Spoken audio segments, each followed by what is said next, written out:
Io entro subito nel tema, perché al di là dei grandi discorsi bisogna Dov'è il coso di Maria Grazia? Avete messo Calabellina? Questo? In Sardegna. La nostra è un'associazione, puoi andare avanti, che effettua, questa parte la faccio breve così io dico anche agli altri.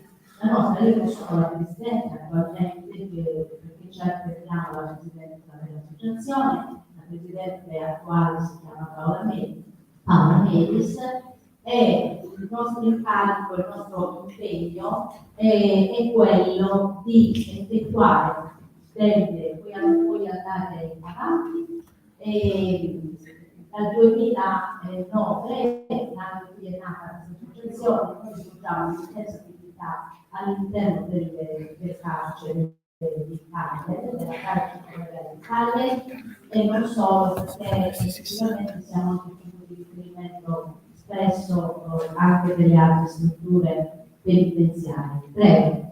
Andiamo perché abbiamo costituito questa associazione? Perché noi crediamo molto nei diritti. I diritti ci rendono liberi, non abbiamo bisogno di chiedere favori a nessuno e la pratica del chiedere favori è sempre ricordata come un elemento per il quale i favori si restituiscono, i diritti si esigono e per fortuna fanno parte della nostra vita, della nostra scelta e quindi ci rende davvero liberi. Quindi informarsi e informarsi sui diritti, difendere i diritti e i diritti, proprio per sensibilizzare l'opinione pubblica su quelli che sono certo i doveri, non li stiamo scrivendo, però oggi i cittadini sentono con grande difficoltà hanno questa difficoltà di essere riconosciuti quali portatori di diritti e quindi di trovarsi in difficoltà poi ad esigerli. È una problematica di questi giorni. Quindi, quello che vi ho detto adesso ancora, scusate ma non c'è la possibilità, puoi andare. Che cosa facciamo? Facciamo colloqui settimanali con le detenute e con i detenuti in carcere e ovviamente incontriamo anche gli operatori e le operatrici che lavorano all'interno della struttura penitenziaria, facciamo un po' di attività sia di sostegno ai familiari, ma soprattutto segnaliamo le problematiche agli organi competenti e denunciamo, quando lo riteniamo opportuno, situazioni che secondo la nostra visione travalicano completamente la funzione stessa del carcere. Come organizzazione l'8 marzo lo trascorriamo con le detenute e facciamo questa iniziativa che si chiama Un sorriso contro le spade, in più assegniamo anche un premio Solidarietà Donna proprio per dare la possibilità di offrire un riconoscimento a chi si impegna nel volontariato. Abbiamo anche organizzato dei corsi, l'ultimo recentissimamente, abbiamo infatti finito proprio in questi giorni un corso di formazione per la parrucchieria, offrendo la possibilità ad alcune detenute, a 7 detenute, di formarsi con una scuola di parrucchieria, anche perché siamo riusciti a costruire all'interno del carcere di Uta una piccola parrucchieria. Poi abbiamo il coro, insomma. Allora, da dove dobbiamo partire? Ovviamente il punto fondamentale è l'articolo 27. L'articolo 27 della Costituzione, così come recita questa norma, sancisce e definisce qual è la funzione reale del carcere. Cioè il carcere deve essere uno strumento riabilitatore, cioè garantire dopo una fase di vita all'interno di una struttura penitenziaria un reintegro sociale. non solo, bisogna anche ricordare un altro aspetto, perché spesso si ritiene che una volta che uno è entrato in carcere ha perso tutti i suoi diritti. Invece dobbiamo assolutamente ricordare l'articolo 32, perché l'articolo 32 è determinante proprio all'interno delle strutture penitenziarie, perché garantisce il rispetto di un altro aspetto particolare, che è quello della salute. Poi abbiamo come caposaldo la legge sull'ordinamento penitenziario. La legge sull'ordinamento penitenziario ha tradotto quello che è il principio sancito dall'articolo 27, cioè ha indicato esattamente come deve essere rispettato il detenuto e quando devono essere le misure che devono essere assunte proprio perché il trattamento penitenziario deve essere conforme a umanità, cioè non può prescindere dal fatto di garantire la dignità della persona. Prima si parlava di tortura, condizioni di vita, dove c'è il sovraffollamento, dove all'interno di una cella ci sono 4 persone, mentre dovrebbero esserci 2 andando bene. Ebbene, sono condizioni che limitano potentemente la libertà e che sono state riconosciute anche dalla CEDU, cioè dalla Corte Europea dei Diritti dell'Uomo, come condizioni di tortura a tutti gli effetti. Poi, quali sono gli istituti penitenziari in Sardegna? In Sardegna avevamo 12 istituti penitenziari fino al 2014. Istituti penitenziari che erano caratterizzati dall'essere case circondariali. Poi vi spiegherò la differenza. Dal 26 novembre del 2014 il carcere è stato aperto, il carcere di Uta, è stato lasciato con Cammino, che era al centro della città, una struttura vetusta nell'Ottocento, però era al centro della città. Adesso ci troviamo a 23 km da Cagliari. Poi abbiamo la casa circondariale di Sassari, che è stata trasferita anche questa a Bancali dall'8 luglio del 2013. Poi abbiamo la casa circondariale di Nuoro, Val Carlos, e infine la casa circondariale di Lanusei, è un ex convento che è stato, diciamo così, ristrutturato e che è il carcere di Santarelle. Poi quali sono gli altri istituti penitenziari? Abbiamo la casa di reclusione di Arbus, che è Isarenas, la casa di reclusione di Isili e la casa di occasione di Onani, che sono case di reclusione all'aperto, chiamate volgarmente colonie penali. Poi abbiamo la casa di reclusione Salvatore Soro di Oristano, che appunto si trova anche questa a Massana, la casa di reclusione di Alviero, che è rimasta Rovera, e la casa di reclusione Paolo Vitalis di Tempio, che è stata trasferita a Lutis. Questo perché ve lo sto facendo notare?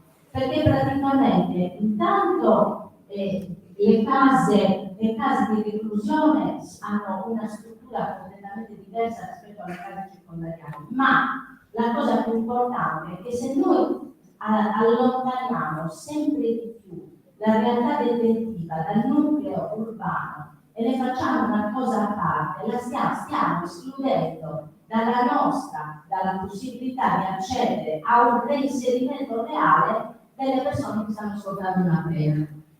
I dati che vi sto riferendo sono relativi al 30 novembre. Tutti i mesi il Ministero della Giustizia apre una pagina e aggiorna ogni mese, nei primi giorni del nuovo mese, i dati. Questi sono relativi al 30 di novembre. Ovviamente li leggiamo anche criticamente. Abbiamo 2.614 posti in Sardegna, abbiamo 2.000 detenuti, però state attenti perché soltanto 1.025, cioè il 49% sono saldi. Tutto il resto sono detenuti che vengono da fuori e abbiamo 27 donne che potrebbero starsene a casa tranquillamente, o essere gestite in maniera completamente diversa, ma su questo ci ritorniamo. Che differenza c'è tra una casa circondariale e una casa di reclusione?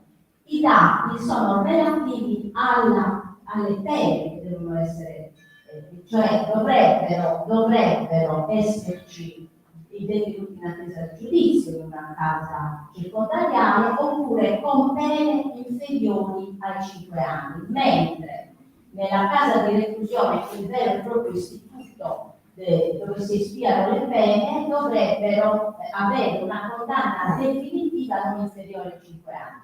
Niente di questo è reale nella nostra realtà.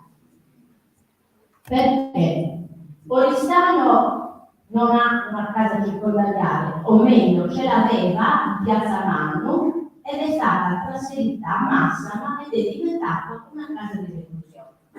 Tempio non ha una casa circondariale, ma anche qui trasferiti a Nutis ha una casa di reclusione. Cioè in pratica quello che risulta agli occhi di tutti è che noi non rispettiamo neanche le leggi e le norme che ci siamo imposti, perché se deve esserci una casa di circondariale dove c'è un tribunale, non si capisce perché non ci debba essere a Oristano, non ci debba essere a Tempio. Già questo ci dà un quadro della situazione. Poi, che cosa osserviamo? Abbiamo detto che c'era un problema di anni. Noi abbiamo ergastolani ovunque. Nelle case circondariali ci sono gli ergastolani, ci sono addirittura i detenuti in 41 bis e che non dovrebbero esserci. Allora, per evitare di entrare in contraddizione, cosa ha fatto il Dipartimento? Ha fatto una circolare dicendo, vabbè, ma sono in sezioni separate. Quindi prima diciamo che non ci devono essere, poi diciamo, ma tanto sono in sezioni separate e quindi ci devono essere. Cioè, venendo meno al principio che avevamo testé affermato. Prego. Quindi dicevamo i dati. Oggi abbiamo 2079 detenuti, 27 donne rappresentano l'1,2% dei ristretti, abbiamo 468 stranieri che rappresentano il 22,51%. Quindi un quarto dei nostri detenuti sono stranieri. I definitivi, perché quello è il dato del 2079, ma i definitivi sono 1690, quindi l'80% è definitivo. Che cosa vuol dire questo? Vuol dire che ci sono detenuti in attesa di giudizio, ma soprattutto ci sono detenuti in attesa di primo giudizio, cioè sono persone che si trovano in carcere fino a prova contraria innocenti, perché non hanno subito neanche il primo grado di giudizio. Poi che cosa abbiamo? Abbiamo addirittura una prevalenza di detenuti in alta sicurezza, AS, sono circa 650, se andiamo a guardare i dati è un numero incredibile, infatti la Sardegna rispetto alla popolazione detenuta è quella che ha il maggior numero di detenuti in alta sicurezza. E abbiamo il 41 bis. Il 41 bis è la condizione di massima sicurezza, quindi che impone delle limitazioni molto significative alla vita dei detenuti.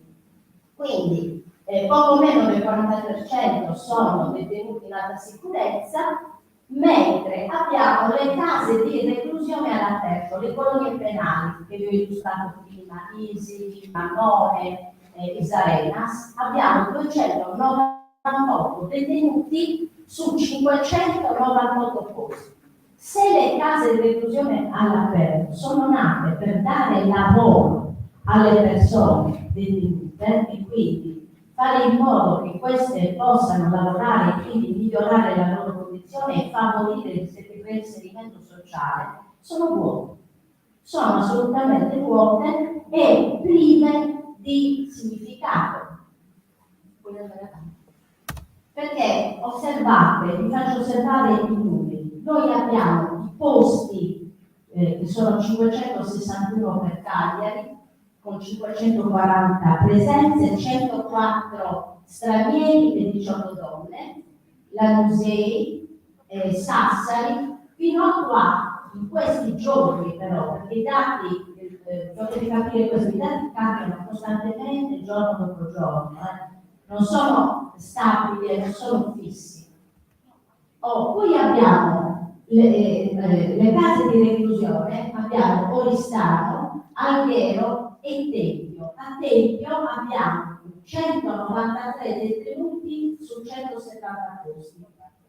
Ancora, i dati ministeriali, però, quando noi parliamo delle case di reclusione all'aperto, dobbiamo ricordarci che ci sono 6.000 ettari a disposizione del Ministero della Giustizia che vengono occupati da 298 detenuti. Questo cosa significa? Che aree di grande importanza ambientale e anche, come possiamo dire, di valenza straordinaria sono praticamente vuote. Allora, se le colonie penali non funzionano, bisogna decidersi ad assumere una iniziativa. Prego. Io non vorrei annoiarvi troppo con i numeri, però i numeri sono importanti per capire come si vive dentro una struttura penitenziaria e come sia così difficile riuscire a uscirne con una situazione decisamente diversa, quella per la quale le carceri dovrebbero rispondere. Prego. Allora, poi abbiamo la questione delle donne. In Sardegna, in Italia abbiamo soltanto 5 carceri femminili. In Sardegna abbiamo 2 sezioni femminili in carceri maschili. Questo significa di fatto che c'è una discriminazione, una difficoltà oggettiva delle donne. Sono 27, quindi l'1,2% dei ristretti e che appunto hanno delle situazioni particolarmente delicate proprio perché le donne vivono l'esperienza detentiva in maniera molto diversa dagli uomini.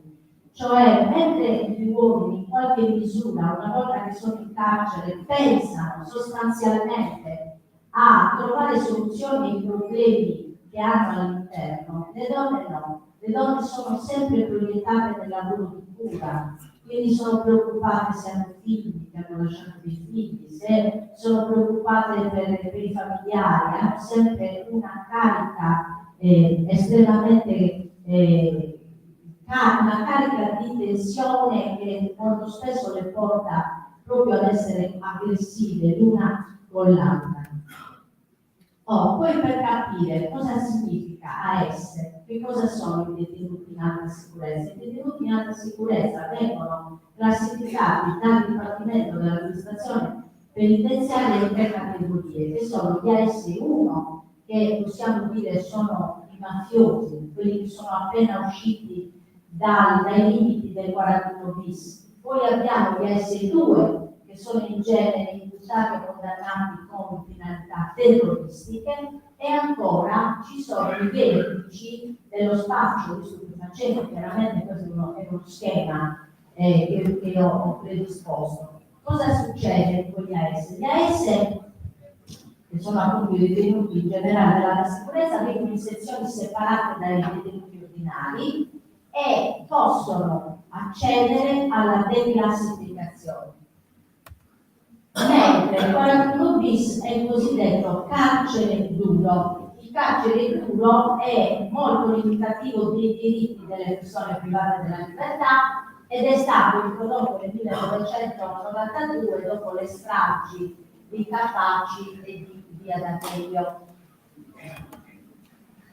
Poi abbiamo l'ergastolo. Che cos'è l'ergastolo? Il fine pena mai. Anche all'interno dell'ergastolo bisogna fare una distinzione. Intanto l'ergastolo è stato sempre oggetto di dibattito già all'interno dei costituenti, perché ovviamente l'ergastolo nega quello che è il principio dell'articolo 27, perché se io non ti posso, se il carcere deve servire a riabilitarmi e la mia pena non finisce mai, è in contraddizione rispetto a quello che l'articolo 27 stabilisce. Però infatti l'ergastolo consente al detenuto ergastolano di accedere a delle premialità o a delle situazioni meno gravi, fino alla libertà condizionale, che non è una libertà del tutto, però è la possibilità di renderlo sociale. Vi faccio il caso di nomi di spicco come quello di Annino Mele, per esempio, che dopo 26 anni di carcere, dopo aver scritto 7 libri, ha potuto usufruire della libertà condizionale. Le nostre eccellenze, abbiamo anche delle eccellenze in carcere che sono rappresentate dagli studenti universitari. Non abbiamo bambini in questo periodo, non per un po' di tempo, dietro le spalle, e abbiamo però un istituto a custodia attenuata per madri detenute che si trova a Senorville, che è costato 400.000 euro, che non è mai stato utilizzato, ma viene indicato come fiore all'occhiello dal Dipartimento. E infine abbiamo una RES che ci riporta l'attenzione su una problematica molto grave che oggi c'è nelle carceri, perché oggi in carcere quasi il 50% è affetto da disturbi psichici. Sono tossicodipendenti in doppia diagnosi, almeno il 40% su questi, quindi abbiamo una serie di detenuti che non dovrebbero stare in carcere. Soltanto a UNTA abbiamo da poco sottolineato il fatto che ci sono 5 detenuti che non possono accedere neanche alla RES, perché nella RES non ci sono posti, e continuano ad essere dietro le sbarre nonostante siano incompatibili col carcere. La chiusura degli OPG, la chiusura degli ospedali psichiatrici giudiziari non è stata affiancata da un sistema di sostegno per le persone malate di mente che sono finiti all'interno delle sezioni detentive. Poi abbiamo una carenza gravissima di direttori. In Sardegna su 10 istituti abbiamo solo 3 direttori titolari. Il direttore di Cagliari, per esempio, è anche il direttore a Risi. Cioè ci sono delle situazioni che sono incredibili. Non abbiamo comandanti, non abbiamo agenti di polizia penitenziaria, abbiamo un deficit di educatori, abbiamo un deficit di psicologi, addirittura sono scarsi gli amministrativi, e senza gli amministrativi non va avanti niente. Il direttore è la figura più importante all'interno della struttura penitenziaria, è il mediatore delle esigenze della formazione, quindi del recupero sociale e della sicurezza. Quindi sta al di sopra del comandante, sta al di sopra di tutte le figure, ma fa da tramite, dovrebbe fare i colloqui in carcere. Ma come fa un direttore che ha 3 incarichi, 4 incarichi a fare i colloqui con i detenuti a cui è tenuto? È un problema, non da poco. Poi abbiamo il sistema sanitario, cioè da 11 anni a questa parte il sistema sanitario è passato dal Ministero della Giustizia al Ministero, al Servizio Sanitario Nazionale. Voi conoscete quali sono i problemi del sistema sanitario nazionale per i cittadini liberi? In queste settimane, in questi mesi, avete visto le persone in piazza ad esigere un diritto alla salute. Ecco, in carcere il diritto alla salute è molto messo tra parentesi e molto spesso i detenuti non hanno denti e devono aspettare, non possono mangiare, non possono, oppure non riescono ad avere una visita oculistica, non riescono a cose molto più gravi, anche interventi chirurgici per casi di tumori. Comunque, ai detenuti, perché poi dobbiamo anche un po' ridimensionare la visione che si ha. Il vitto è garantito e anche il sopravvitto, però state attenti che i detenuti detenuti pagano il mantenimento carcerario, cioè quello che consumano in carcere lo devono pagare e lo pagano, e se non possono pagarlo mentre stanno scontando una pena, ebbene, puoi andare avanti. Sì. Se non possono pagarlo, dovranno pagarlo quando escono. Pensate che abbiamo colazione, pranzo e cena in carcere, costano poco più di 3 euro. E se andiamo a vedere questi dati, voi potete immaginare che poco più di 3 euro che tipo di cibo viene dato ai detenuti. Ancora, ecco, vitto e alloggio non sono gratuiti, come vi dicevo, e soltanto i detenuti indigenti, una volta che escono dal carcere, possono chiedere al magistrato di sorveglianza di non dover pagare il mantenimento. Ancora, in queste settimane è in discussione, perché è intervenuto ancora una volta la CEDU, il problema dell'ergastolo stativo. C'è un articolo, questo del 4 bis, che ha diciamo così, cancellato la possibilità di accedere alle premialità, perché la legge Gozzini, in particolare l'ordinamento penitenziario, prevedono delle premialità per chi si comporta tra virgolette bene, e quindi lo Stato deve rispondere alla Corte Europea di Strasburgo per modificare questo articolo. In realtà, puoi andare ancora, in realtà l'articolo è stato modificato, c'è stata una riforma dell'ergastolo stativo, però è una riforma apparente, per cui alla fine l'ergastolo stativo è rimasto così com'è. Ancora? Allora, chi si occupa dei detenuti? Il principale garante, il vero garante dei detenuti è il magistrato di sorveglianza. Perché il magistrato di sorveglianza? Perché il magistrato di sorveglianza ha la possibilità di entrare in carcere quando vuole, verificare le condizioni di vita del detenuto, intervenire in maniera diretta per fare in modo che vengano rimosse tutte quegli aspetti della vita detentiva che ostacolano la serenità di chi deve scontare una pena. E quindi dovrebbe essere, in realtà, il Tribunale di sorveglianza ha pochissimi operatori, e quindi si pone sempre un problema di presenza in carcere reale. Poi abbiamo l'UEPE, l'Ufficio Esecuzione Penale Esterna, che è ugualmente una struttura che dovrebbe occuparsi del reintegro sociale dei detenuti, ma anche in questo caso è veramente difficile riuscire ad occuparsene in realtà. Poi il diritto all'oblio.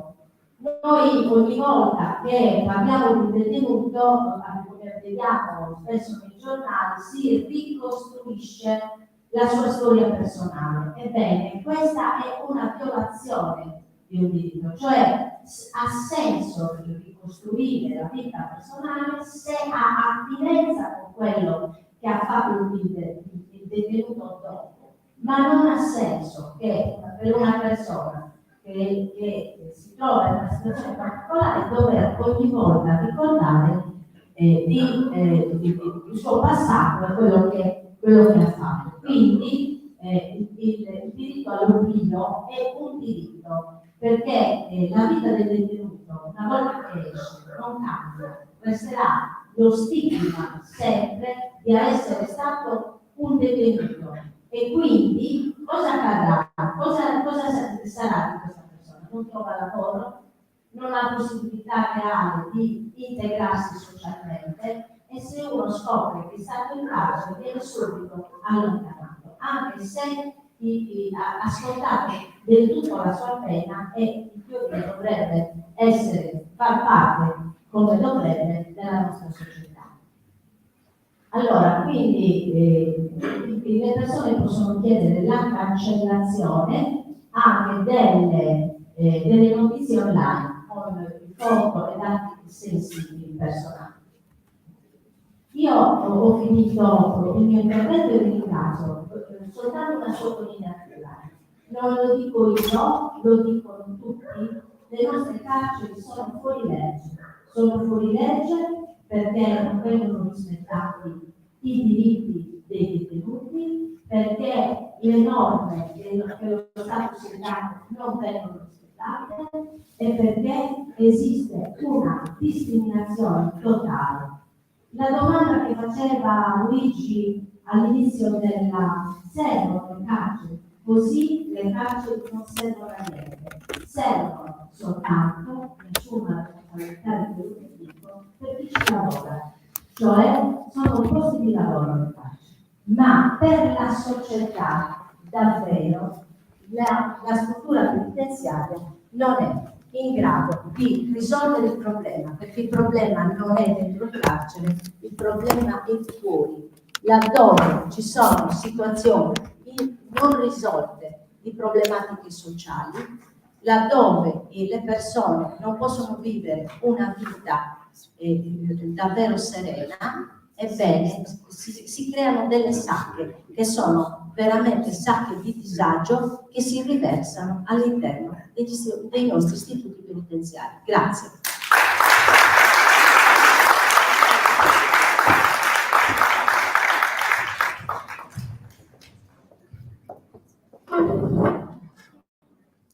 Grazie a Maria Grazia Caligaris per il suo intervento. Qualcuno scriveva che per andare a vedere qual era il grado di civiltà di un paese, la prima cosa da fare era visitare le sue galere. A questo punto continuiamo il nostro incontro dando la parola a Don Ettore Cannavera.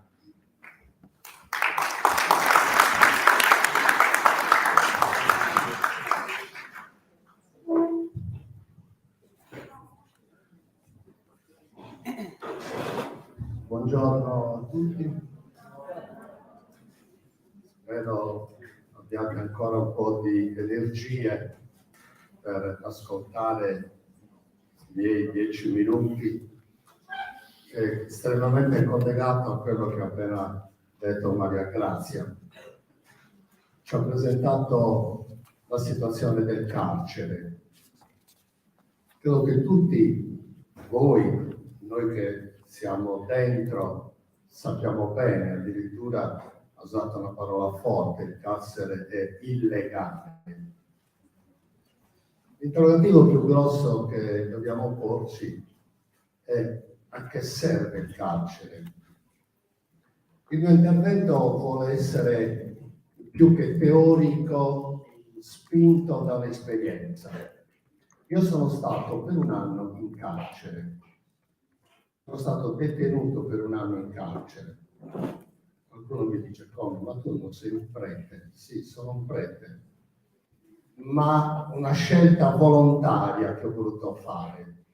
Quindi non ero stato condannato dalla magistratura, ma 25-28 anni fa, quando fui invitato a fare il cappellano nel carcere minorile di Quartuccio, il nostro carcere unico per tutta la Sardegna, che accoglie ragazzi che hanno commesso il reato tra il 14° e il 18° anno, dove però attualmente possono stare nel carcere di Quartuccio fino al 25° anno.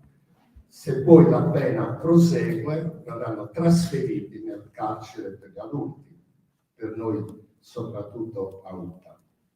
Quindi chi è nel carcere minorile ha commesso il reato tra il 14° e il 18° anno. Cioè, se l'ha commesso prima, non può andare in carcere, ci saranno altre misure.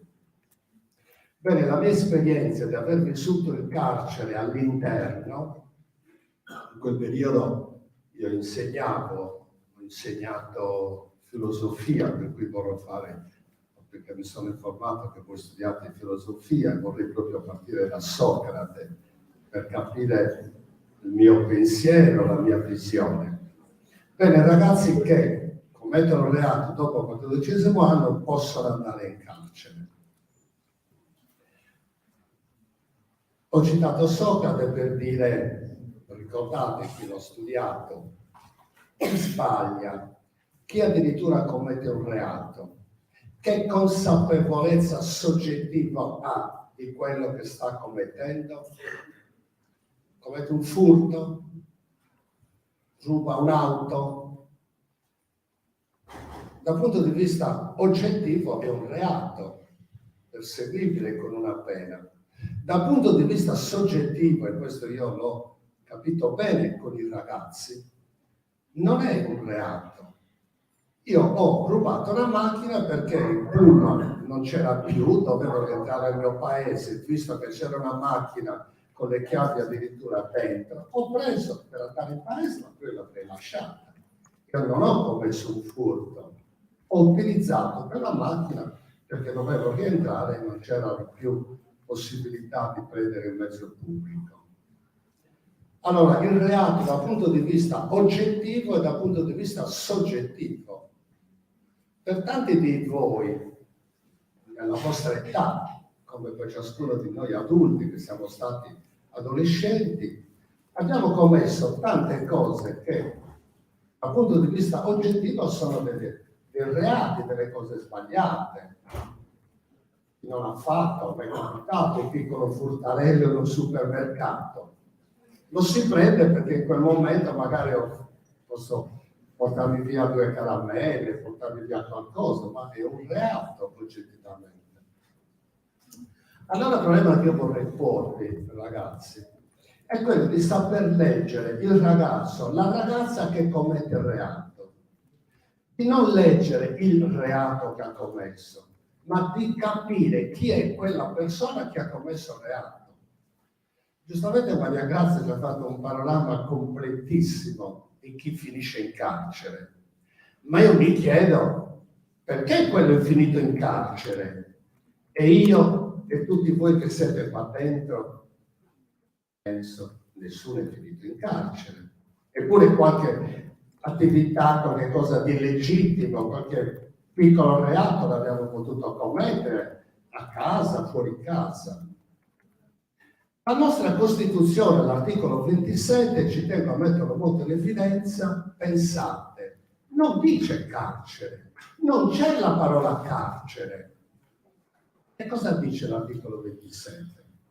Dice che la pena, cioè uno ha commesso un reato, un tribunale lo condanna, gli dà una pena da scontare, ma non dice che deve finire in carcere. Dice che la pena deve tendere al recupero della persona, alla rieducazione, al reinserimento sociale. Lo fa in carcere? No. L'ha detto molto bene Maria Grazia. Vi do i dati. 70% di chi entra in carcere, quando finisce di scontare la pena, esce e ricommette reati. 70 su 100. È un dato nazionale, non è solo della Sardegna. In Sardegna forse è anche un po' più alto. Allora, cosa vuol dire? Che il carcere non risponde al bisogno soggettivo di quella persona che va aiutata ad essere reinserita nella società, a non commettere più quel reato. Il carcere è solo punitivo. Io ti condanno, ti fai 2, 4, 10 anni, esci e ricommetti il reato. 70 su 100. Eppure la legge dice un'altra cosa molto importante che molti non vogliono prendere in seria considerazione, cioè le misure alternative al carcere. È la nostra legge. C'è il carcere per chi ha sbagliato, ma dice anche che c'è una misura alternativa, cioè si può scontare quella pena fuori dal carcere. Ecco com'è nata la mia comunità, la nostra comunità, dove ci lavorano 27 persone. Educatori, psicologi, cioè ragazzi che hanno commesso il reato, e soprattutto parto da ragazzi minorenni, perché io li ho conosciuti dentro il carcere di Quartuccio, ragazzi che hanno commesso gravissimi reati, omicidio, quando avevano 17 anni, 16, coinvolti da adulti. È difficile che un ragazzo a 15-16 anni possa andare a commettere un omicidio.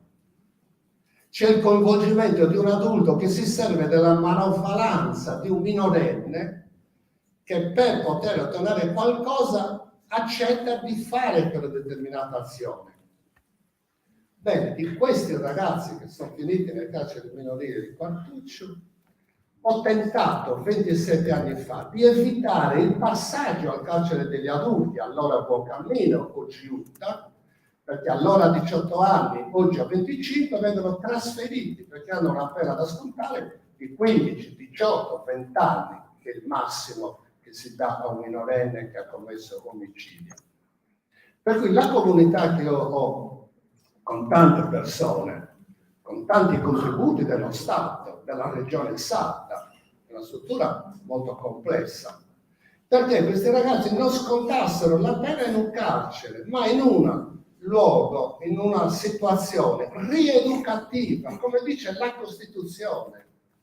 Quindi io questo non lo faccio perché ho la mia filosofia religiosa, perché sono un prete, certo, mi aiuta, mi fa capire, ma soprattutto perché voglio che si attui ciò che la Costituzione italiana, ormai 70 anni e passa, ci ha detto, che non siamo ancora in grado di attuare. Non carcere, o qualcuno, come dice la mia comunità, carcere alternativo. Può essere anche la mia comunità un carcere alternativo, certo.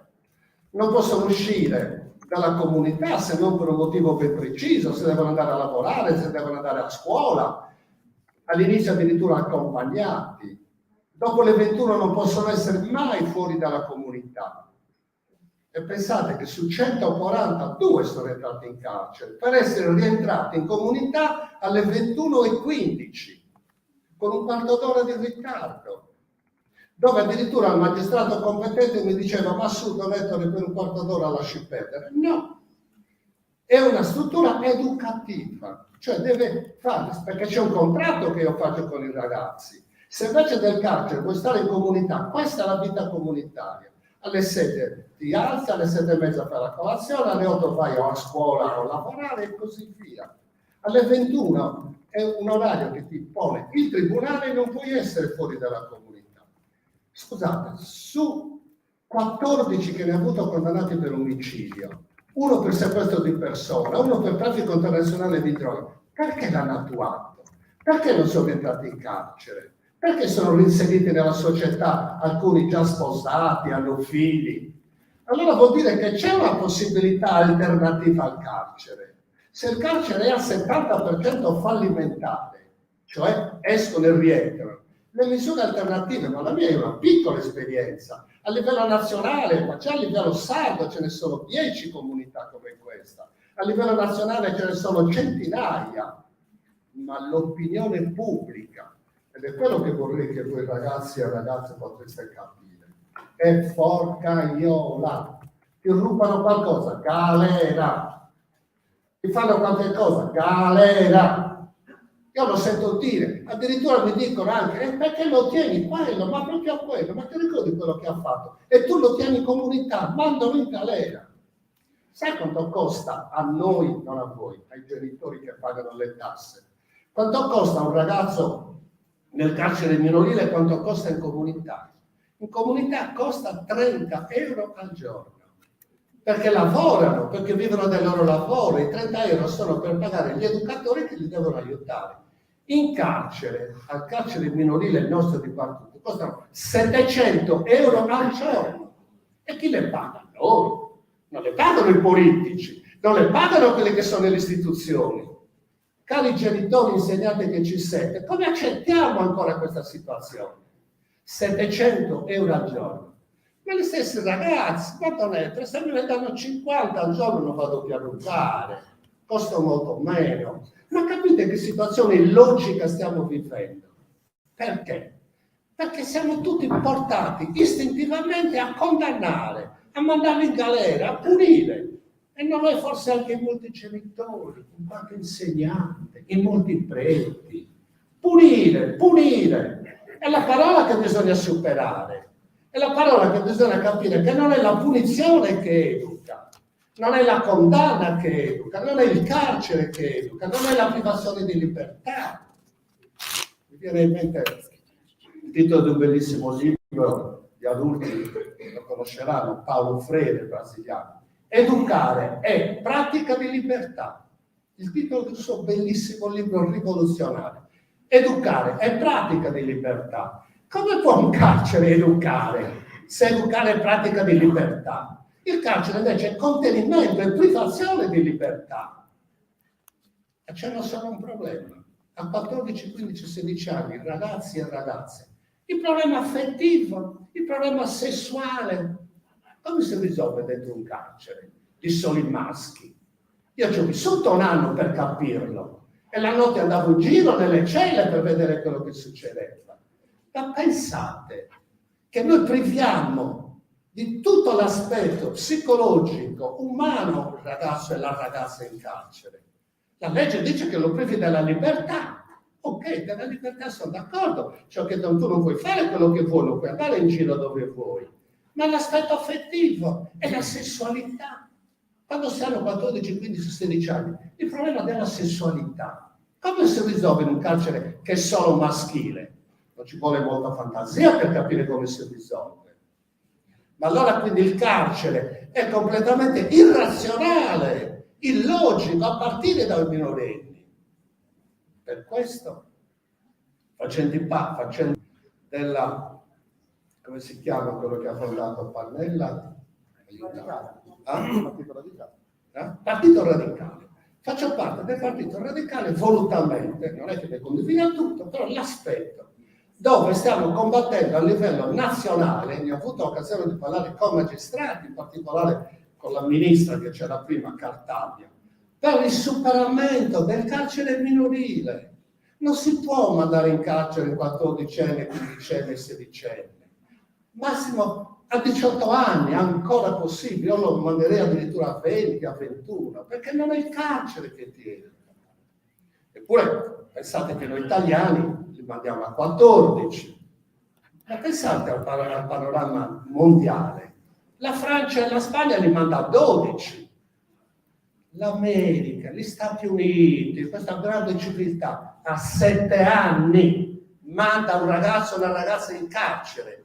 E in qualche stato, sempre meno per fortuna, ma dove c'è ancora la possibilità della condanna a morte, la eseguono a 18 anni. Da 7 a 18 sta in carcere, quando compie 18, se non c'è la grazia del presidente, c'è la condanna a morte. Ragazzi, capite che mondo stiamo vivendo? Ecco perché siete voi la speranza per il futuro, ecco perché siamo qui con voi ragazzi e ragazze. Ma dovete crescere culturalmente, conoscere questi problemi, per incidere politicamente, perché i nostri politici sono sordi a queste cose. A chi non capita di noi che è qui e parla con i politici e dico ma perché non fate altre comunità per scontare la pena e ci siano meno ragazzi? Ma l'opinione pubblica vuole la galera. Ma su quanti siamo? 60 persone, 2 sono d'accordo con te, gli altri vogliono galera. E scusate, non avete mai sentito da un grande ministro, Salvini?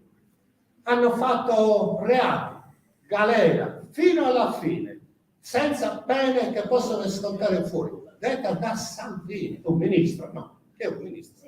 Oppure addirittura se non parliamo poi dei rifugiati, perché io mi occupo dei rifugiati, quelle barche, fatele affondare, non li possiamo accogliere.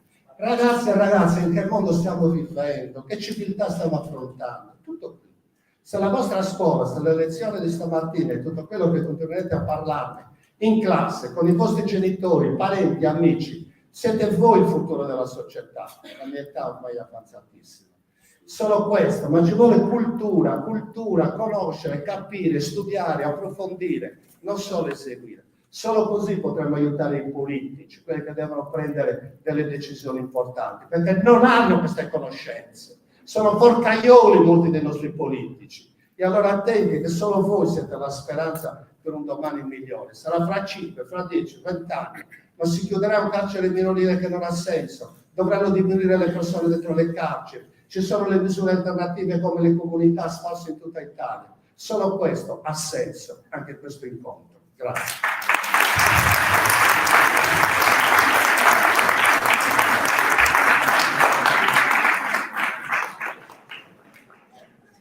Grazie a Donatore Canavera.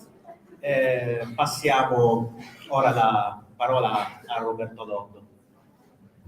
Grazie professor Olla, grazie a tutti gli studenti e a tutte le studentesse che sono presenti questa mattina con i loro docenti, gli educatori, tutto il corpo della scuola Mozzo. Io sono Roberto Loddo, dirigo un giornale che si chiama il Manifesto Sardo, è un giornale che si occupa delle disuguaglianze, dello sfruttamento, di tutti i problemi che riguardano le minoranze e le persone escluse dalla società. E poi sono un volontario dell'Associazione Sarda per l'attuazione della riforma psichiatrica, che è un'associazione che si occupa delle persone con disabilità, delle persone che vivono esperienze di sofferenza mentale e dei loro familiari.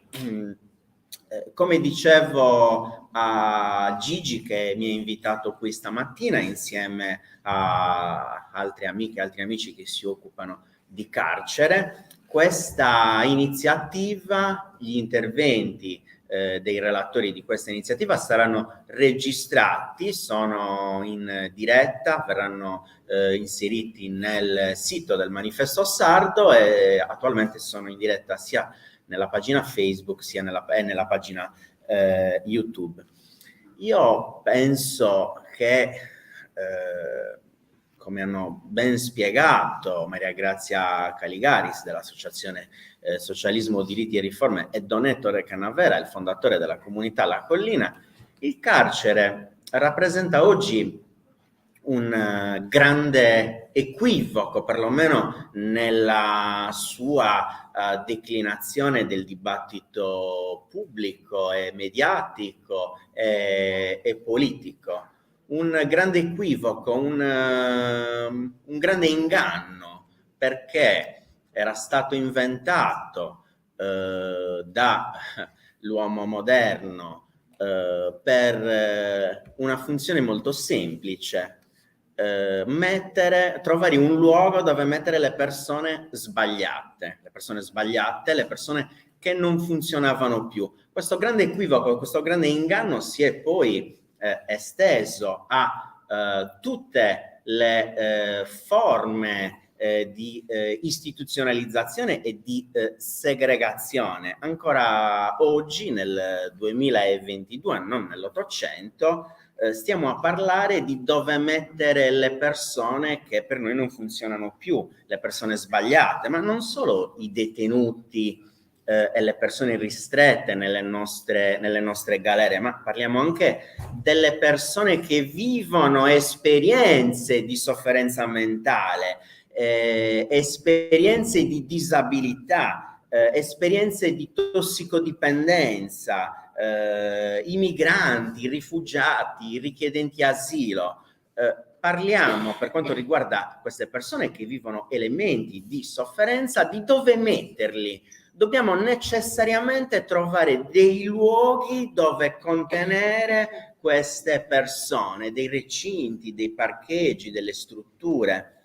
Non si parla mai nel dibattito pubblico, nel dibattito politico, nel dibattito mediatico, nel mondo giornalistico, nei giornali che leggiamo, nelle televisioni, di che cosa fare per queste persone. Si parla sempre della struttura, del luogo, di quante strutture bisogna costruire, di quante carceri bisogna costruire, ma non si parla mai di che cosa fare per le persone che abitano i luoghi dell'esclusione, i luoghi della segregazione, i luoghi dell'istituzionalizzazione. Ecco, dopo questa premessa io partirei proprio da una notizia molto importante avvenuta qualche giorno fa, E di che cosa accade mentre avviene questa notizia. Tutti i giornali fortunatamente hanno riportato la morte di un ragazzo di 30 anni, Francesco, un papà di 2 gemelli neonati, che si è lasciato morire pochi giorni fa in carcere. Si è impiccato nella sua cella di Poggioreale a Napoli. Ecco, Francesco è l'80° suicidio nelle carceri italiane dall'inizio dell'anno. Questa morte avviene mentre accadono 2 cose molto importanti in Italia e in Europa. La prima cosa che sta accadendo in Europa è la raccomandazione della Commissione europea che chiede di ridurre l'impatto del carcere nella custodia cautelare, che va considerata una misura di ultima istanza. La Commissione indica nelle sue raccomandazioni anche gli spazi vitali minimi delle celle, che evidentemente l'Italia, come abbiamo potuto sentire dalle relazioni della dottoressa Caligaris e di Don Ettore Canavera, non rispetta. È un testo di 20 pagine che chiede agli Stati membri di adottare misure effettive, adeguate, proporzionate per rafforzare i diritti delle persone indagate, degli imputati in un procedimento penale che si trovano privati della libertà. Gli Stati membri, per la Commissione europea, devono garantire alle persone oggetto della privazione, le persone che si trovano in carcere, che i loro diritti fondamentali siano rispettati. La Commissione poi ha sottolineato come un detenuto deve avere a disposizione almeno 3 metri quadrati. C'è una forte presunzione della violazione dell'articolo 3 della Convenzione sui diritti dell'uomo proprio su questo punto, perché secondo non solo la Commissione europea ma anche le ONG, pensiamo al rapporto di Antigone, che è un'associazione che si occupa di tutela dei diritti dei detenuti, il 25% delle carceri italiane ispezionate dalle ONG non rispetta lo spazio vitale, ed è uno spazio vitale che attualmente è inferiore a 3 metri quadrati. La seconda cosa che sta accadendo e che tutti i giornali hanno riportato è che in Italia, contrariamente alle indicazioni dell'Unione Europea, della Commissione europea e delle agenzie di tutela dei diritti umani della comunità internazionale, ecco, l'Italia ha deciso di far ritornare in carcere dal 31 dicembre quei 700 detenuti che dal 2020 scontavano ai domiciliari il residuo di pena inferiore ai 18 mesi. Il senso di questa misura era quello di limitare la diffusione del Covid all'inizio dei momenti peggiori della pandemia dentro le carceri italiane, perché le carceri italiane sono cronicamente sovraffollate, attualmente hanno raggiunto quasi il 120% di saturazione, oltre 56.000 detenuti per circa 47.000 effettivi, con una crescita di 1.500 unità negli ultimi 4 mesi. Questa scelta che è stata determinata dal raggiungimento di questa proroga della scadenza del 31 dicembre era contenuta proprio nell'ultimo decreto del cosiddetto decreto Rave. Ecco, allora queste 2 notizie che cosa ci dicono?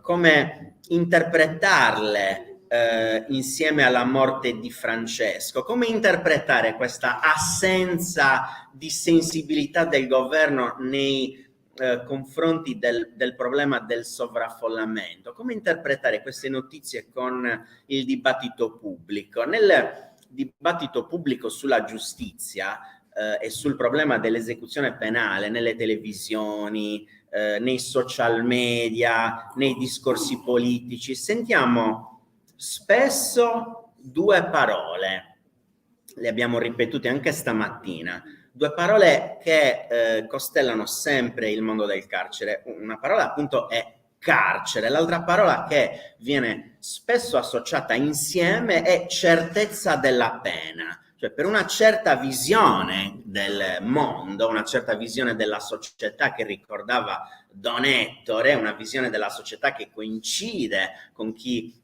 interpreta la giustizia come la legge del taglione, occhio per occhio, dente per dente, che chiameremo retorica del populismo penale, cioè con chi vede nel sistema dell'esecuzione penale una forma di vendetta pubblica dello Stato contro chi sbaglia, contro chi commette un reato. Ecco quindi come la certezza della pena coincide con dei luoghi comuni di un immaginario collettivo del discorso pubblico con la certezza del carcere, come spiegava proprio Don Ettore Canavera nel suo discorso. Viene così stravolto uno dei concetti più importanti, più preziosi, più nobili del diritto penale delle democrazie liberali, al quale Cesare Beccaria, che ha citato professor Olla questa mattina nella sua introduzione, ha origine nel 1764. Ecco, Beccaria dedicò proprio un bellissimo paragrafo del suo libro che vi consiglio di leggere, dei delitti e delle pene. Poi sarebbe interessante al termine di questa conferenza tutte le citazioni degli autori che facciamo, i rapporti delle commissioni internazionali, delle ONG, caricarli e condividerli e diffonderli. Per Beccaria la certezza e l'infallibilità delle pene, uno dei più grandi freni dei delitti, non è la crudeltà delle pene, ma è l'infallibilità, cioè la certezza del castigo, benché moderato, farà sempre una maggiore impressione che non il timore di un altro più terribile, unito con la speranza della impunità, perché i mali, anche minimi, quando sono certi, spaventano sempre più gli animi umani. Ecco, come leggere oggi il pensiero di Beccaria, che sembra veramente scritto per i nostri tempi? Come leggere oggi consapevoli queste parole, che tra l'altro coincidono con le parole che abbiamo appena sentito da Don Ettore Canavera, che il carcere non è l'unica pena, cioè la Costituzione italiana, che rappresenta le fondamenta della nostra democrazia, l'articolo 27 della Costituzione ci parla al plurale di pene che devono tendere alla rieducazione del condannato, e quindi queste pene che devono essere anche alternative al carcere, se vogliamo superare il problema del sovraffollamento, devono essere certe, effettive, pronte e tempestive. Insomma, sono parole che sono state dette più di 2 secoli e mezzo fa da Beccaria, e non da un politico, un giornalista, un opinionista in una qualsiasi televisione del 2022. Beccaria, che è stato evocato questa mattina, ci parlava di un sistema che funziona, di un sistema efficiente, dove le pene sono proporzionate alla gravità del reato, dove non restano sulla carta e dove non vengono estese a un luogo che deve punire doppiamente come un carcere. Questo è il miglior deterrente sicuramente nei confronti delle criminalità.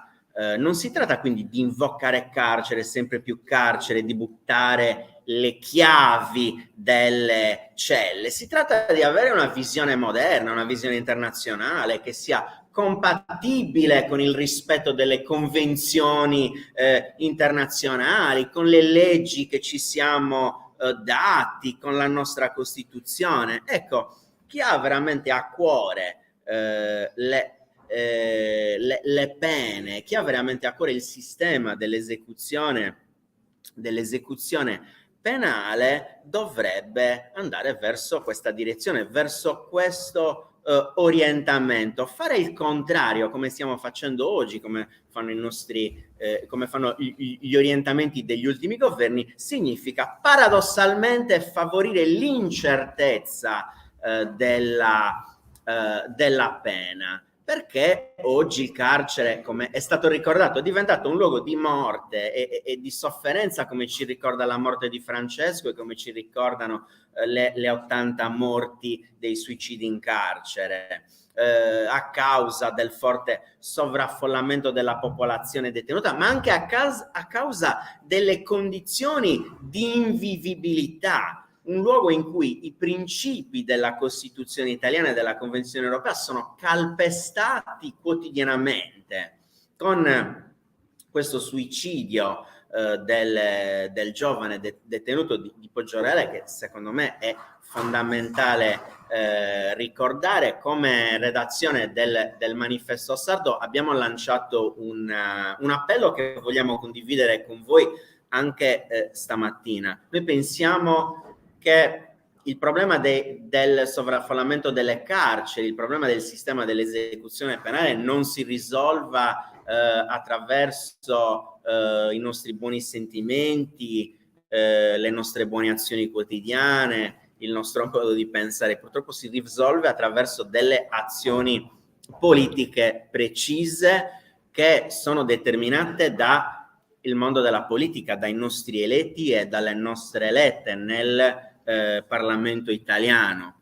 E per questo abbiamo pensato di sensibilizzare il Parlamento, come altri quotidiani, altri organi di informazione, altre giornaliste e altri giornalisti, proprio nel rispetto dell'articolo 27 della Costituzione, nel rispetto dei diritti umani dei detenuti delle carceri della Sardegna, che tra l'altro, ricordo, la Sardegna è una delle poche regioni a non avere ancora nominato un garante regionale dei diritti delle persone private della libertà personale. Ecco, noi agli eletti di questo nuovo Parlamento abbiamo chiesto, insieme ad un'altra area di organi di informazione e di giornalisti, di impegnarsi a visitare almeno una volta al mese le carceri della Sardegna. Immaginate se tutti gli eletti in Sardegna visitassero una volta al mese le carceri della Sardegna con la loro funzione di sindacato ispettivo.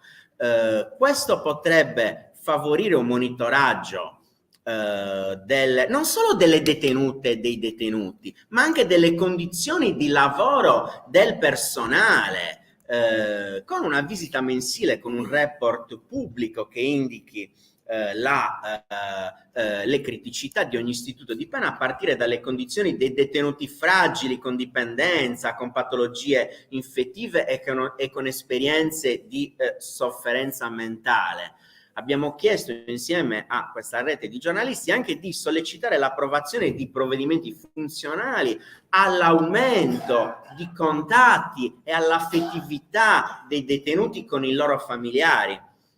Come facciamo a ridurre il problema delle persone che si ammazzano nelle carceri, nelle loro celle? Certamente con provvedimenti che prevedano un aumento dei colloqui in presenza e delle concessioni dei trasferimenti richiesti dai detenuti per l'avvicinamento alla famiglia o per motivi di studio o di lavoro, la liberalizzazione delle telefonate e delle videotelefonate dei detenuti, tra l'altro come indicato da un'importante campagna lanciata da Antigone, chiamata Una telefonata allunga la vita. E poi, in conclusione, anche l'approvazione di provvedimenti funzionali alla riduzione della popolazione detenuta, sollecitare una riforma dell'esecuzione penale della giustizia che sia in linea con lo Stato di diritto, con le garanzie costituzionali e che possa migliorare la qualità della vita per porre fine a questi trattamenti inumani e degradanti. Ecco, come vedete, non sono parole rivoluzionarie di persone che guardano al futuro cose che non possono accadere, sono semplicemente parole ragionevoli di persone che chiedono il rispetto delle leggi che ci siamo date e che chiedono anche al mondo della politica di parlare con la testa, di parlare con il cervello e non con la pancia, stimolando gli istinti peggiori dei nostri cittadini e delle nostre cittadine. Vi ringrazio.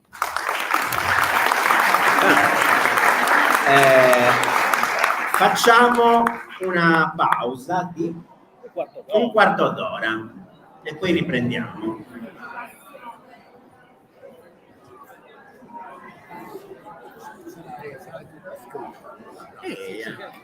Certo. Credo che siamo tutti nella stessa. Sì. No, ma è registrato questo. Però il mio intervento è sicuro. Il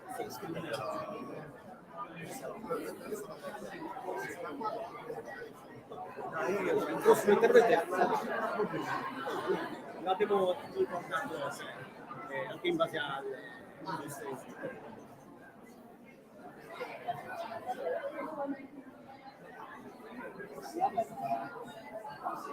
ascolta, hai esigenza dopo di intervenire Paolo Bocci, quindi Panaca interviene lui, poi dopo tu lo presenti tu.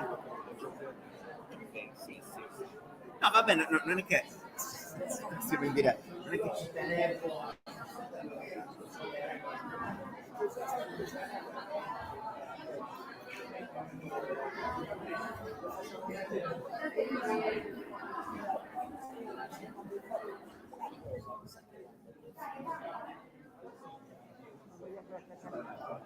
Sì. Sì.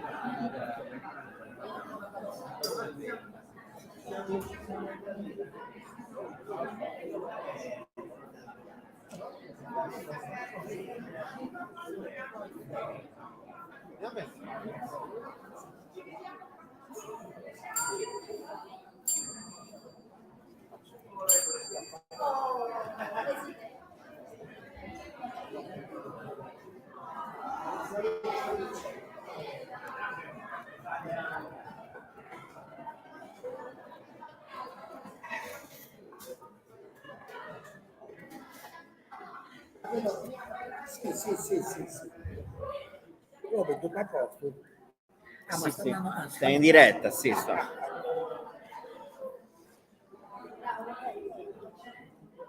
Grazie.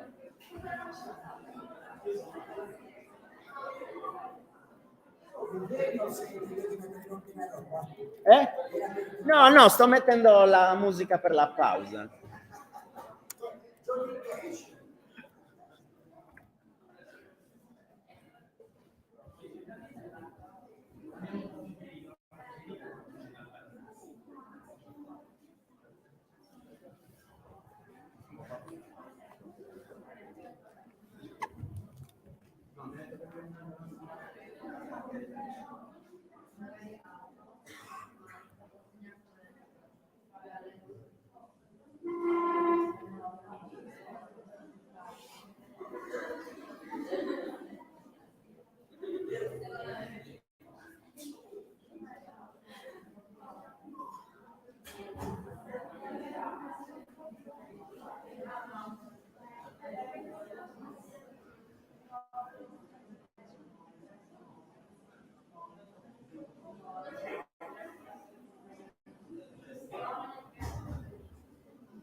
problema assolutamente.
Stiamo iniziando.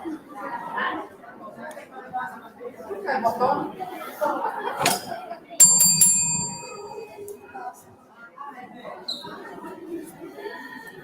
Così.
Comunque guarda come pensa a te. Mi piace, poi tanto penso che ci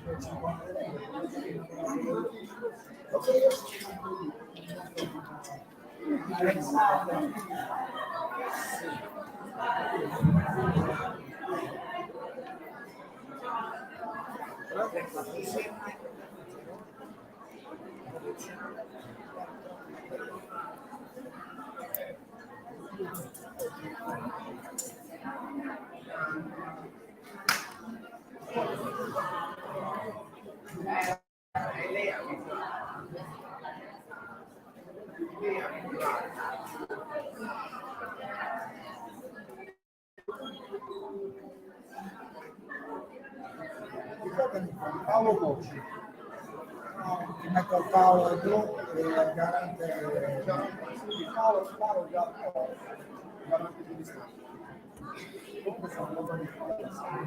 Mi fa piacere, perfetto. Quindi siamo da più di un anno che stiamo cercando di fare questa cosa.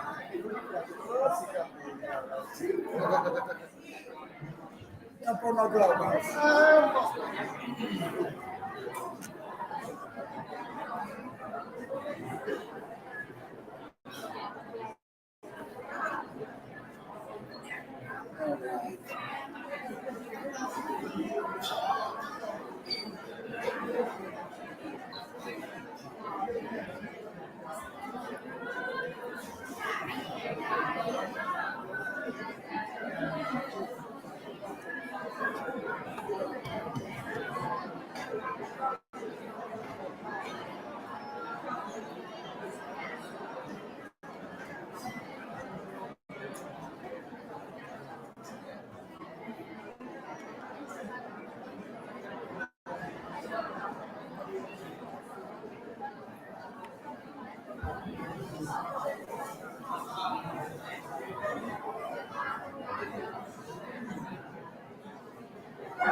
Bene.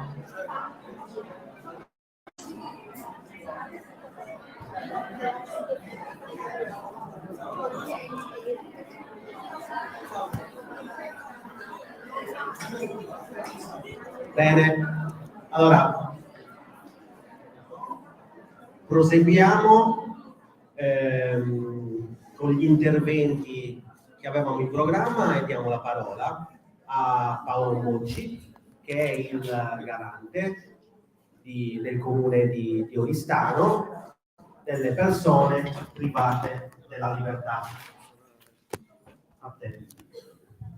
Grazie, buongiorno, ringrazio per l'invito. Occasioni del genere sono spesso in Sardegna rare, perché parlare di carcere è sempre difficile trovare persone interessate ed è una cosa molto positiva il fatto che sia stata organizzata un'iniziativa del genere con le classi. Del liceo scientifico, giusto? Classico. Tutto scientifico. Linguistico, scienze umane. Mea culpa, le mie fonti sono inattendibili. Scusate, io ho fatto il classico, quindi sappiate che è assolutamente classico tutta la vita. Linguistico, scienze umane. Va bene. Scusate, già partiamo male. Vabbè. Quindi, il mio intervento vorrei basarlo su innanzitutto tre termini, visto che abbiamo anche il classico, quindi abbiamo parlato in latino e anche il greco, perché fosse stato scientifico, ne mancava una all'appello. E la prima parola su cui io vorrei riflettere è la parola ipocrisia. L'ipocrisia è una parola di origine greca. Siccome la mia memoria ormai facilesca e quindi ho necessità di leggere le cose, per non sbagliare le parole da usare, che cos'è l'ipocrisia? L'ipocrisia è la simulazione di virtù, di devozione religiosa e in genere di buoni sentimenti, di buone qualità e disposizioni, per guadagnarsi la simpatia o i favori di una o più persone. Perché parlo di ipocrisia? Perché purtroppo di carcere si parla attraverso spesso il filtro dell'ipocrisia, o quantomeno tutti coloro i quali avrebbero, e uso il condizionale a questo punto, perché poi fattivamente i risultati sono quelli che sono, e trattano di carcere, parlano di carcere, ho notato che alla base c'è un forte senso di ipocrisia. Il fatto che ci sia questa ipocrisia di base quando si parla di carcere o si dovrebbe trattare di carcere, non gli vorrei dare un'accezione eccessivamente negativa, perché di ipocrisia potrei essere accusato anch'io, perché sono un garante, faccio parte di un sistema amministrativo, non penitenziario, ma comunque sia pubblico, perché sono stato nominato dal Consiglio Comunale di Oristano, sono al secondo mandato.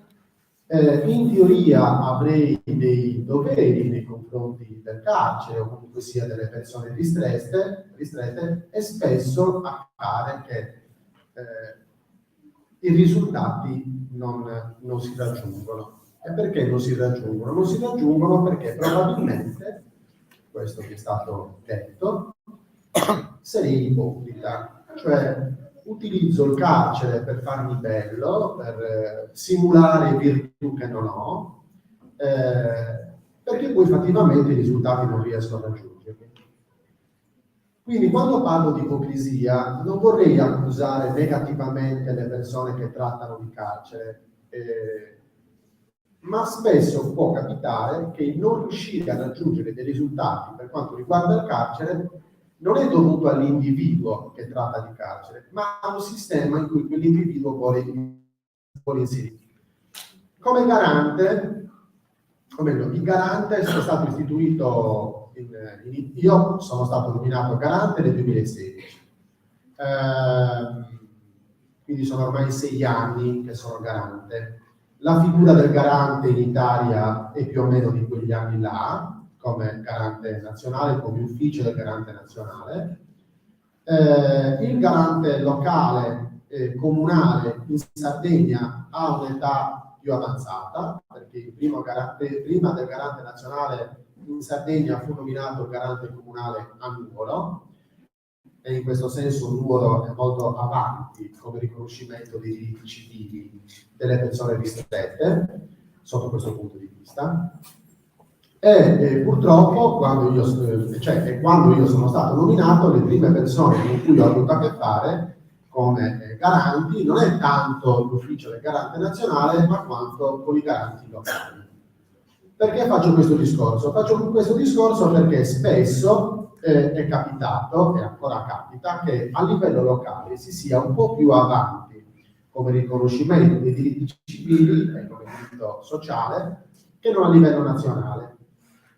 E questa ipocrisia, quindi tornando al principio, è dovuta a questo, perché spesso capita che inserirsi in una tematica come può essere quella di carcere ci si scontra con la dura realtà di un riconoscimento formale delle attività di garanzia. Ci si ha a che fare con la Costituzione. I relatori di prima hanno parlato dell'articolo 27, dell'articolo 32, ce ne sono tanti di articoli della Costituzione. Visto che siamo a scuola, l'articolo 9 riguarda l'istruzione, l'articolo 33 e 34 della Costituzione sono un risvolto pratico dell'articolo 9 della Costituzione, quindi modalità in cui l'istruzione deve essere garantita a livello sociale, cioè quindi a prescindere che sia all'interno o all'esterno delle carceri. E quindi la Costituzione. Poi ci sono le varie leggi del Parlamento, quindi anche l'ordinamento penitenziario, regolamento di esecuzione dell'ordinamento penitenziario, l'ordinamento penitenziario risale la legge di ordinamento penitenziario risale al 75, regolamento di esecuzione del 2000. Tutte queste leggi fanno sì che si possa parlare di ipocrisia. Perché? Perché se uno va a vedere la Costituzione, ci sono dei teoremi, ci sono delle regole che sono nella Costituzione, può sembrare assurdo che non siano applicate. Non fosse altro perché alla Costituzione poi seguono delle varie leggi, e quindi sembra strano che ci siano questi problemi, se ci sono le leggi che dicono che questi problemi dovrebbero essere risolti o non ci dovrebbero assolutamente essere. E quindi torniamo al concetto di ipocrisia. Però purtroppo questa accezione negativa del concetto di ipocrisia accompagna spesso l'operato delle persone che parlano e che trattano di carcere, perché spesso purtroppo gli effetti pratici di queste azioni di garanzia delle persone detenute hanno difficoltà ad avere un risvolto effettivo. Non fosse altro, perché se non fosse così, la Corte Europea dei Diritti Umani non avrebbe condannato l'Italia tutte le volte che è stata condannata per vari motivi, per varie situazioni legate alla privazione della libertà, di esecuzione della pena. Ne hanno parlato prima i relatori, dimensioni delle celle, qualità della vita all'interno delle carceri, vari diritti legati alla detenzione. I diritti legati alla detenzione, poi, sono svariati. Visto che stiamo parlando in una platea di scolari, quindi di scuola, uno dei diritti garantiti al carcerati è l'istruzione. L'ho nominato prima, l'ho citato prima, l'articolo 9 della Costituzione, l'articolo 33 e l'articolo 34, che specificano meglio l'articolo 9 della Costituzione, in cui appunto si afferma che l'istruzione deve essere garantita a tutti i livelli, sia alle persone libere che alle persone detenute. Quindi si parla di alfabetizzazione, quindi dalla scuola primaria fino all'università, attraverso i CPA, cioè i centri per l'istruzione per adulti.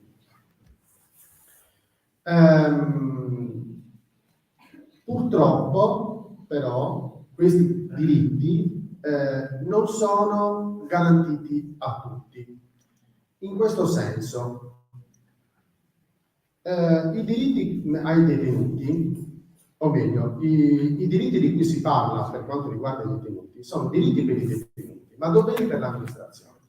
E questa è un'accezione che vorrei sottolineare. Il fatto che sia un diritto per il detenuto è importante, perché essendo un diritto viene fatto salvo il principio di autodeterminazione per il detenuto. Cioè il carcerato ha la libertà di scegliere se istruirsi o non istruirsi, ma lo Stato ha il dovere di garantire a coloro i quali scelgano di istruirsi di potersi istruire all'interno del carcere. E questo diritto-dovere, questo parallelismo di diritto del detenuto e di dovere dell'amministrazione è importante perché segue tutti i tipi di diritti, anche il diritto alla salute. Si è parlato prima di suicidio. La tematica del suicidio è una tematica molto sensibile, molto particolare. Si dovrebbe fare un convegno solo sul suicidio, perché il suicidio rientra sotto certi aspetti nel principio di autodeterminazione. Perché? Perché il suicidio può accadere, può avvenire, quindi la privazione, l'imposizione alla mia persona dell'evento mortifero può passare sia attraverso un atto, ma anche senza alcun atto. Cioè, io posso prendere e commettere e mettere in atto delle azioni che mi possono portare alla morte, oppure posso sospendere tutti i tipi di azione con la consapevolezza che quella sospensione di azioni mi possano portare alla morte. Lo sciopero della fame è un esempio. Io posso decidere di non mangiare, di non bere, con la consapevolezza che quello sciopero della fame, quella privazione della fame e della sete, mi potranno portare alla morte. L'amministrazione ha il dovere di riconoscere il principio di autodeterminazione, ma allo stesso tempo ha il dovere di intervenire qualora quell'azione vada a innestarsi in un in una situazione di incompatibilità di autodeterminazione. Cosa intendo? Intendo che nel momento in cui io decido di privarmi della fame e della sete, cioè di fare lo sciopero della fame e della sete, sono nella piena consapevolezza del fatto che quella serie di giorni di astinenza potranno portarmi alla morte. Solo che nel momento in cui poi arrivo a un punto in cui quell'astinenza potranno incidere negativamente sulla mia capacità di capire che effettivamente io sto commettendo un errore. E quindi lo Stato deve riuscire a monitorare quella persona fino a capire che è arrivato il momento in cui la persona non è più capace di intendere di volere, quindi non è più capace di autodeterminarsi, e quindi deve intervenire affinché quella persona sia capace di capire che effettivamente quelle azioni che lui sta mettendo in atto nei confronti della propria persona possano essere lesivi della propria salute e della propria vita. Poi, tornando al discorso di un altro diritto riconosciuto ai detenuti, è il diritto all'istruzione, che è molto legato, secondo me, al termine di educazione, perché il trattamento cosiddetto del detenuto deve passare attraverso il riconoscimento di una serie di diritti, tra cui anche quello della rieducazione. Quindi non è tanto rieducazione quella che in questo caso è importante sottolineare, quanto il termine educazione. Da dove deriva il termine educazione? Da educe. E l'istruzione da cosa deriva? Da instruere. Lo sapete meglio di me, perché siete anche molto più freschi da questo punto di vista. L'educazione si intende per educazione, quindi di educere vuol dire tirar fuori, mentre istruere vuol dire costruire.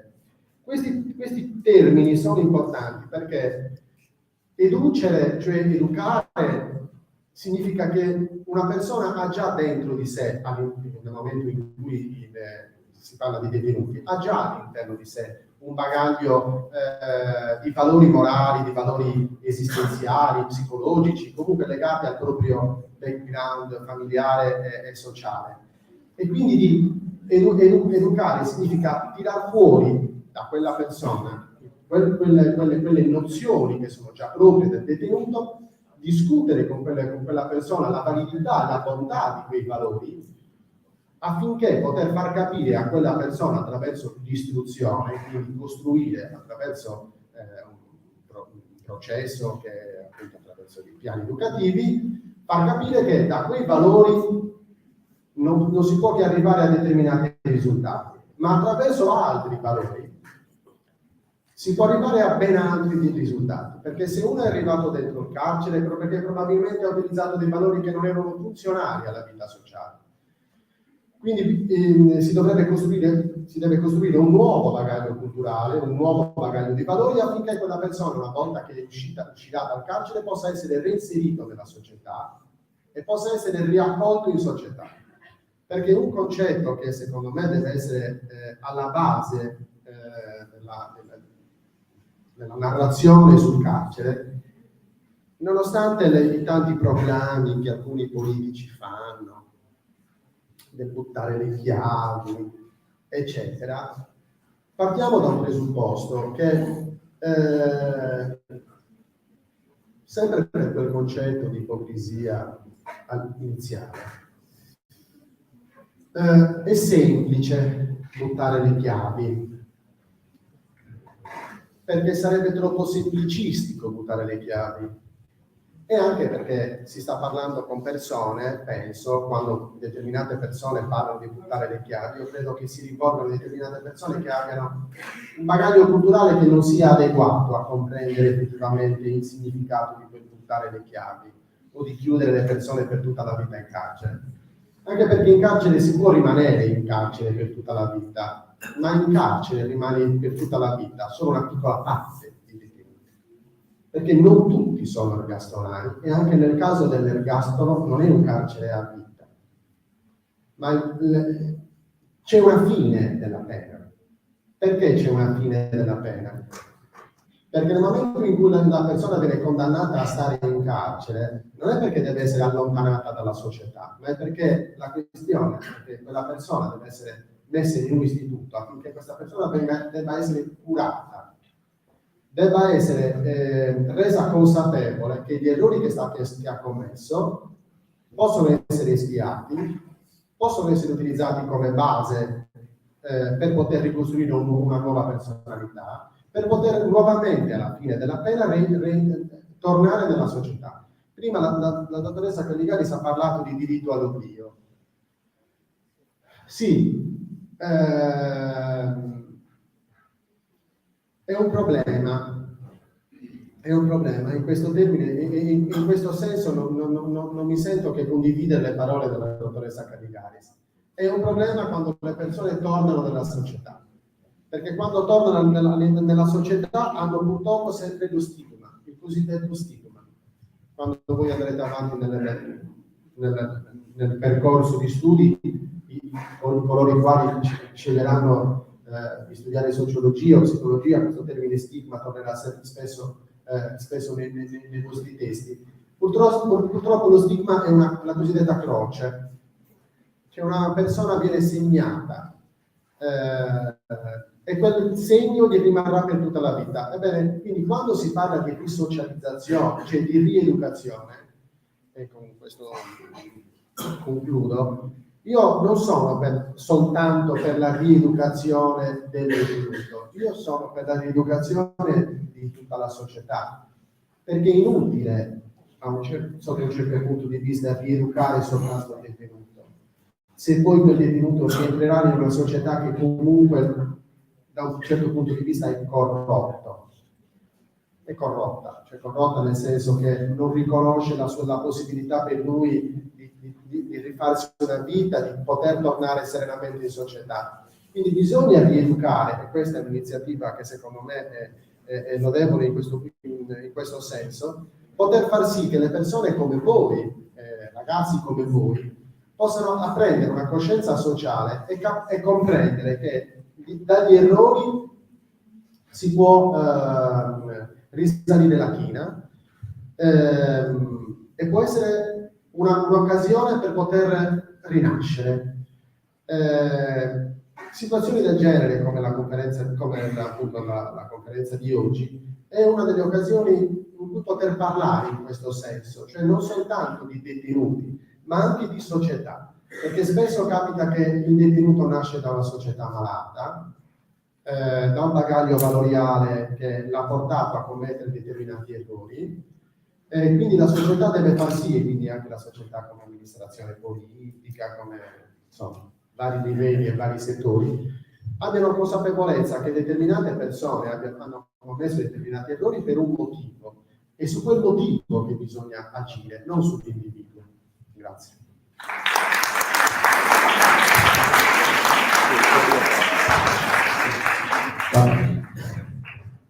Grazie Paolo Monci, che ricordo, oltre a svolgere il ruolo di garante dei detenuti per conto del comune di Oristano, è anche il presidente regionale della conferenza regionale del volontariato giustizia, che è l'ente sardo che coordina le attività delle organizzazioni di volontariato nelle carceri sarde, che è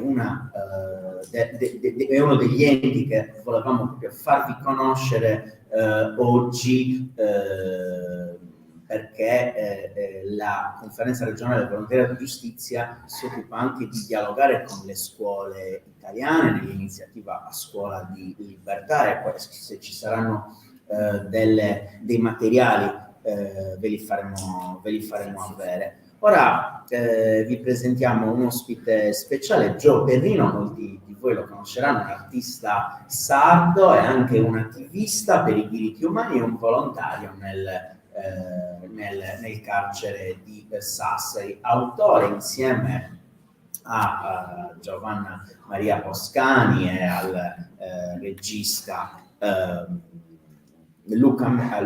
Davide Melis per grazia non ricevuta. Un film che parla del carcere, un film che parla delle carceri sarde attraverso le voci degli ex detenuti, attraverso le voci di chi ha fatto una grande esperienza di volontariato preziosa negli istituti penitenziari della penisola.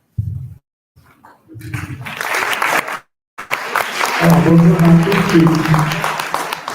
Io spero che i vostri docenti vi diano l'opportunità di poter vedere questo film documentario dove a bordo di una Piaggio trasformata in una sorta di opera d'arte itinerante giriamo le carceri della Sardegna a recuperare direttamente dalle mani dei detenuti attraverso una forma che noi abbiamo chiamato ex voto le loro aspirazioni per il loro futuro, un po' con un punto interrogativo gigantesco, le loro lamentele, cioè diciamo tutto quello che sono i loro sentimenti sviluppati all'interno della carcerazione. E niente, quindi come dicevo ho avuto l'opportunità di girare in tutte le carceri della Sardegna, addirittura anche fare degli spettacoli all'interno e di parlare direttamente con i detenuti, anche per il semplice fatto perché io e la mia socia cerchiamo di essere fuori da quelle che possono essere le istituzioni. Quindi quello che io vi posso raccontare sono delle storie che mi hanno raccontato appunto loro, quelli che io poi non chiamo detenuti ma chiamo diversamente liberi. E niente, ho sentito di tutti i colori. Il carcere che cos'è?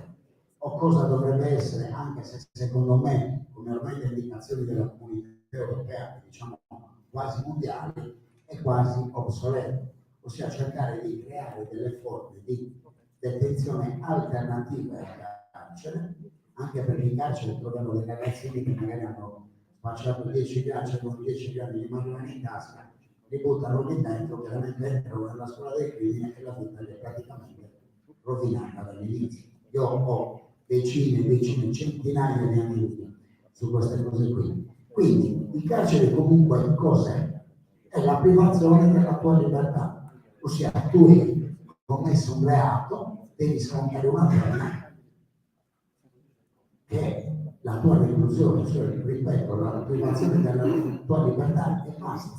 Mentre invece nelle carceri, quello che mi hanno raccontato anche i detenuti direttamente, è tutto negato. Nel senso, non hai diritto a un'assistenza sanitaria. Ci sono un sacco di detenuti che sono seropositivi o che hanno delle patologie pregresse anche prima di entrare in carcere e hanno bisogno di un'assistenza sanitaria che, ripeto, è negata. O ad esempio un tipo di alimentazione particolare perché magari hanno delle allergie a delle cose, ma tutte queste cose vengono messe da parte. In più, cosa bisognerebbe fare per i detenuti nelle carceri? Dargli l'opportunità di poter, come canto io in una canzone, di ricominciare da capo. Ma se non gli si danno queste opportunità, perché chiaramente ormai la nostra società vive di pregiudizio e di diffidenza. Io sono sicuro che dopo la conferenza e la chiacchierata che ci stiamo facendo oggi abbiate una sorta di illuminazione. Quindi ripeto, ritornando al discorso dei diritti negati, ad esempio anche quello dell'istruzione, abbiamo parlato con dei detenuti, quando abbiamo fatto il giro col film dei licei del Sassarese, noi andavamo alle 9 del mattino al carcere dei Bancali, prendevamo in affidamento 2 detenuti che giravano con noi per fare il dibattito, più o meno quello che stiamo facendo oggi. E uno di questi detenuti, Sardo, era un ragazzo che aveva commesso un gravissimo reato, aveva già scontato 12 anni e ne doveva fare 15. E niente, Giovanni voleva studiare perché lui viene da una famiglia di estrazione pastorale, faceva il pastore, questo ragazzo ha avuto l'opportunità di diplomarsi all'agrario di Perfumes e attualmente sta studiando alla facoltà di agrario per potersi laureare. Quindi questo è una persona fortunata anche se voi mi dite ma questo uscirà fra 15 anni, avrà l'opportunità di poter usufruire degli studi che ha fatto. Io mi auguro di sì e spero che mi riducano la pena, però quello che voglio dire io è soltanto una cosa: bisogna dare l'opportunità di poter cambiare, perché non è detto che uno nasce criminale e poi deve morire criminale, no, non è assolutamente vero. E quando vedrete il film vi renderete conto attraverso le testimonianze che non è proprio così. Ripeto, bisogna mettere da parte il pregiudizio, perché chiaramente quando tu esci dal carcere e vai a fare un colloquio di lavoro, nessuno ti vuole prendere, ti vuole assumere. Ma come? Rubavi, spacciavi, hai fatto quello, hai fatto quell'altro, come posso fidarmi? Bisogna cercare di uscire da questo pensiero e dare la possibilità, cosa che le istituzioni chiaramente non fanno, perché tu praticamente cosa succede? Entri in carcere, ti danno un numero di matricola e diventi un numero di matricola.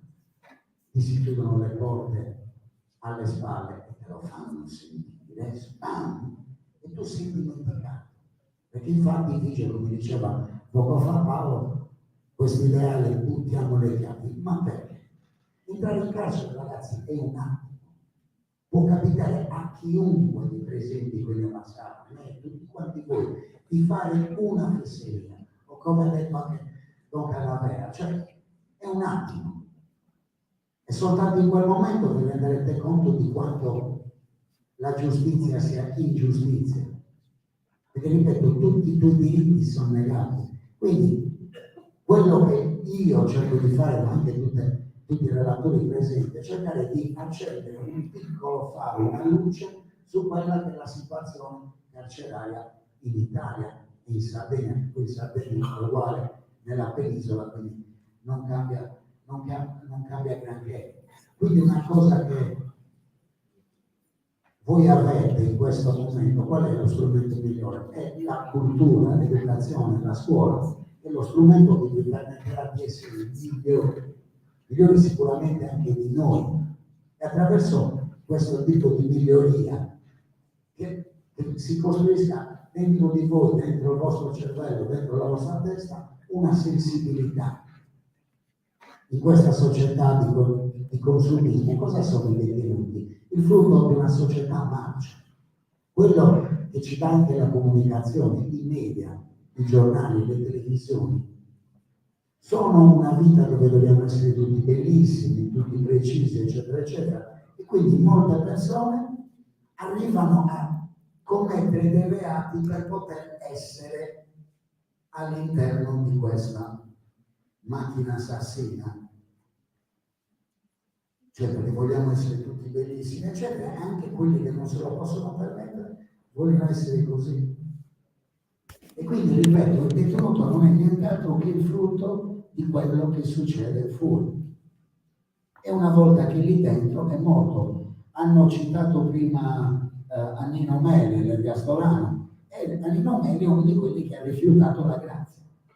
Ha scritto un bellissimo libro, che è il Carlo della Morte, dove lui racconta una serie di aneddoti ergastolani, perché il carcere, oltre che privare la tua libertà e tutti gli altri diritti di cui abbiamo parlato, ti fa morire dentro, tu muori dentro.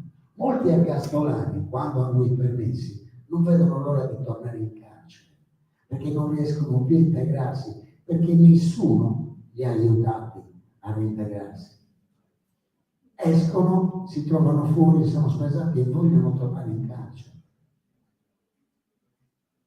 Il carcere non è una partita, il carcere è duro e non è come vediamo in certi film dove ci sono regole contro regole, dove c'è questa cattiveria, queste cose che comunque c'è. In carcere diventano tutti antivivi. E poi c'hanno tutta una serie di diritti negati, come anche quella degli abbracci. Cioè, ad esempio, in carcere non ti puoi abbracciare. Già quando andiamo noi, chiaramente rincontriamo dei detenuti con cui ormai abbiamo creato un rapporto di amicizia, per loro anche un banalissimo abbraccio, una stretta di mano o un bacio su una guancia, per loro è una cosa meravigliosa, perché è l'unico legame, l'unico ricordo di quello che hanno fuori, anche perché poi molte carceri sono ormai non più nelle città, dove comunque il detenuto sentiva l'odore della strada, i rumori, passavano gli amici sotto, si salutavano e cose, adesso sono tutti reclusi in, come le chiamo io, in questa specie di scatole di scarpe giganti in mezzo al nulla, con gravissime difficoltà per i parenti e le persone che vogliono andare a trovarli, che è un problema grandissimo, perché la lettera, la forma lettera per il detenuto è una cosa importante, anche la visita, l'attaccamento alle persone che sono fuori e non ti hanno voluto dimenticare, la tua compagna, la tua famiglia, i tuoi figli.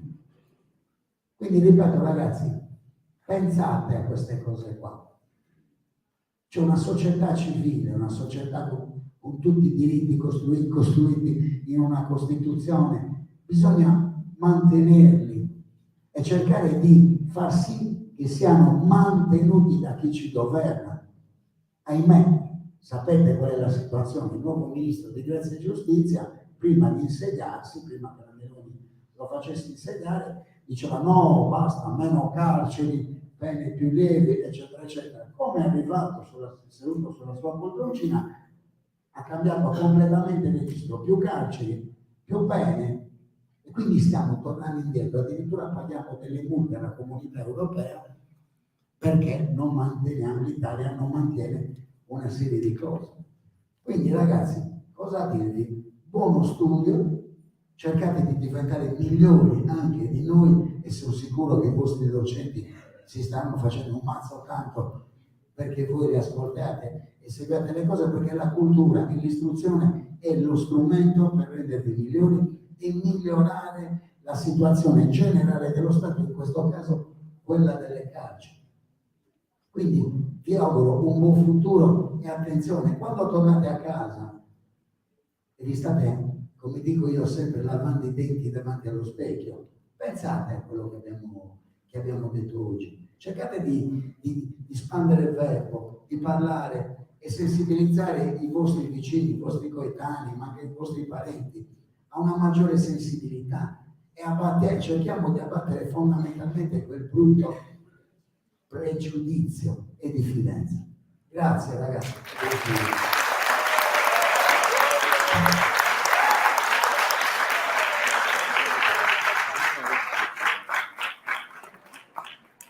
Grazie a Gio Perrino che ci ha dato un altro grande contributo, un'altra testimonianza importantissima, no? È stato proprio l'obiettivo di questo seminario. Di solito i carcerati vengono considerati sempre come qualcosa da, è sempre l'altro che finisce in galera. Per un attimo però, infatti, facciamo questa inversione, no? E se ci fossimo noi, o se ci finisse dentro un nostro parente? Questo è, cioè l'inversione del punto di vista è un'operazione fondamentale che deve essere fatta. Diamo la parola adesso a Paolo Piso. Paolo Piso è stato consigliere regionale, sindaco di Laconi e ha dato un grande contributo per la pubblicazione di un libro che appunto parla di carcere e lo relaziona appunto a quello che è il problema sociale, no? Carcere come problema sociale.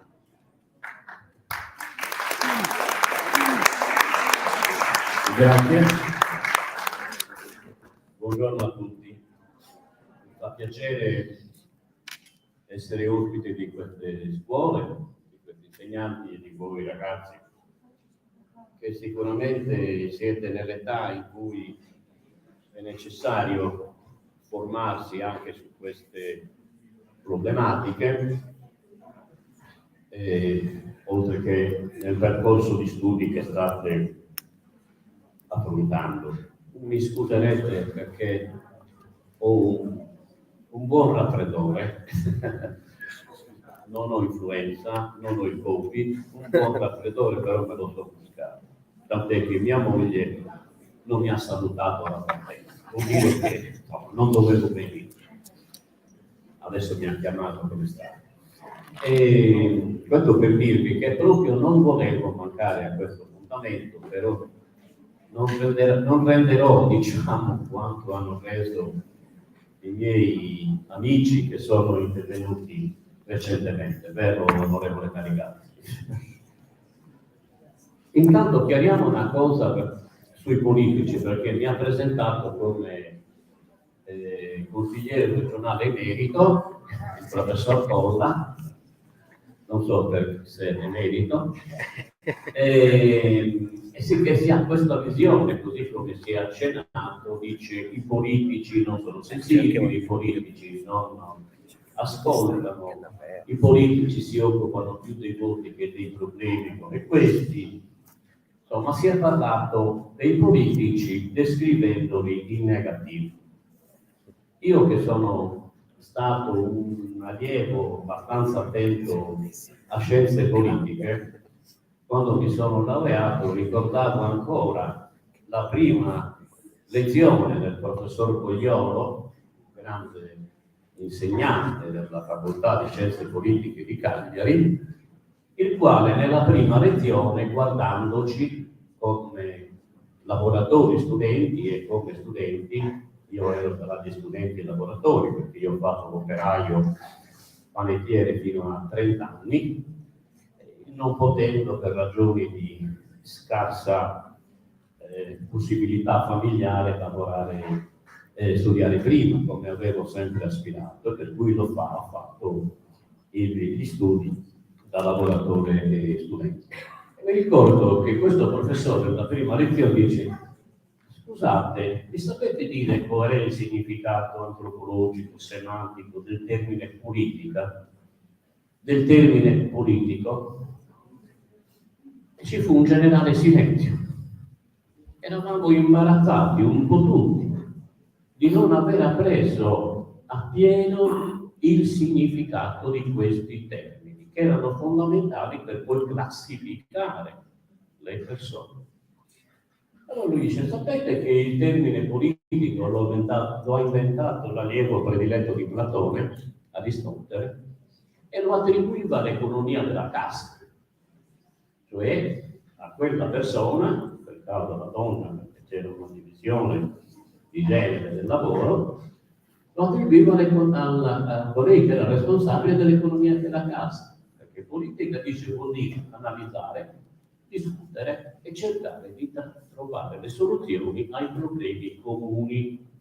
Ed era un grande titolo, quasi un titolo nobiliare, diceva Aristotele, per passare a definire uno politico, perché si usciva dall'individualismo e si cercava di occuparsi dei problemi anche degli altri. Sicuramente la madre, diciamo, di una famiglia a casa, però aveva anche una famiglia allargata, c'era il padre, la madre, i figli, i nipoti, insomma, a quel tempo, e lei doveva pensare, analizzare, discutere con gli altri e poi a decidere le scarpe a te per quest'anno, a te ti diamo le scarpe l'anno 21, il vestito, eccetera.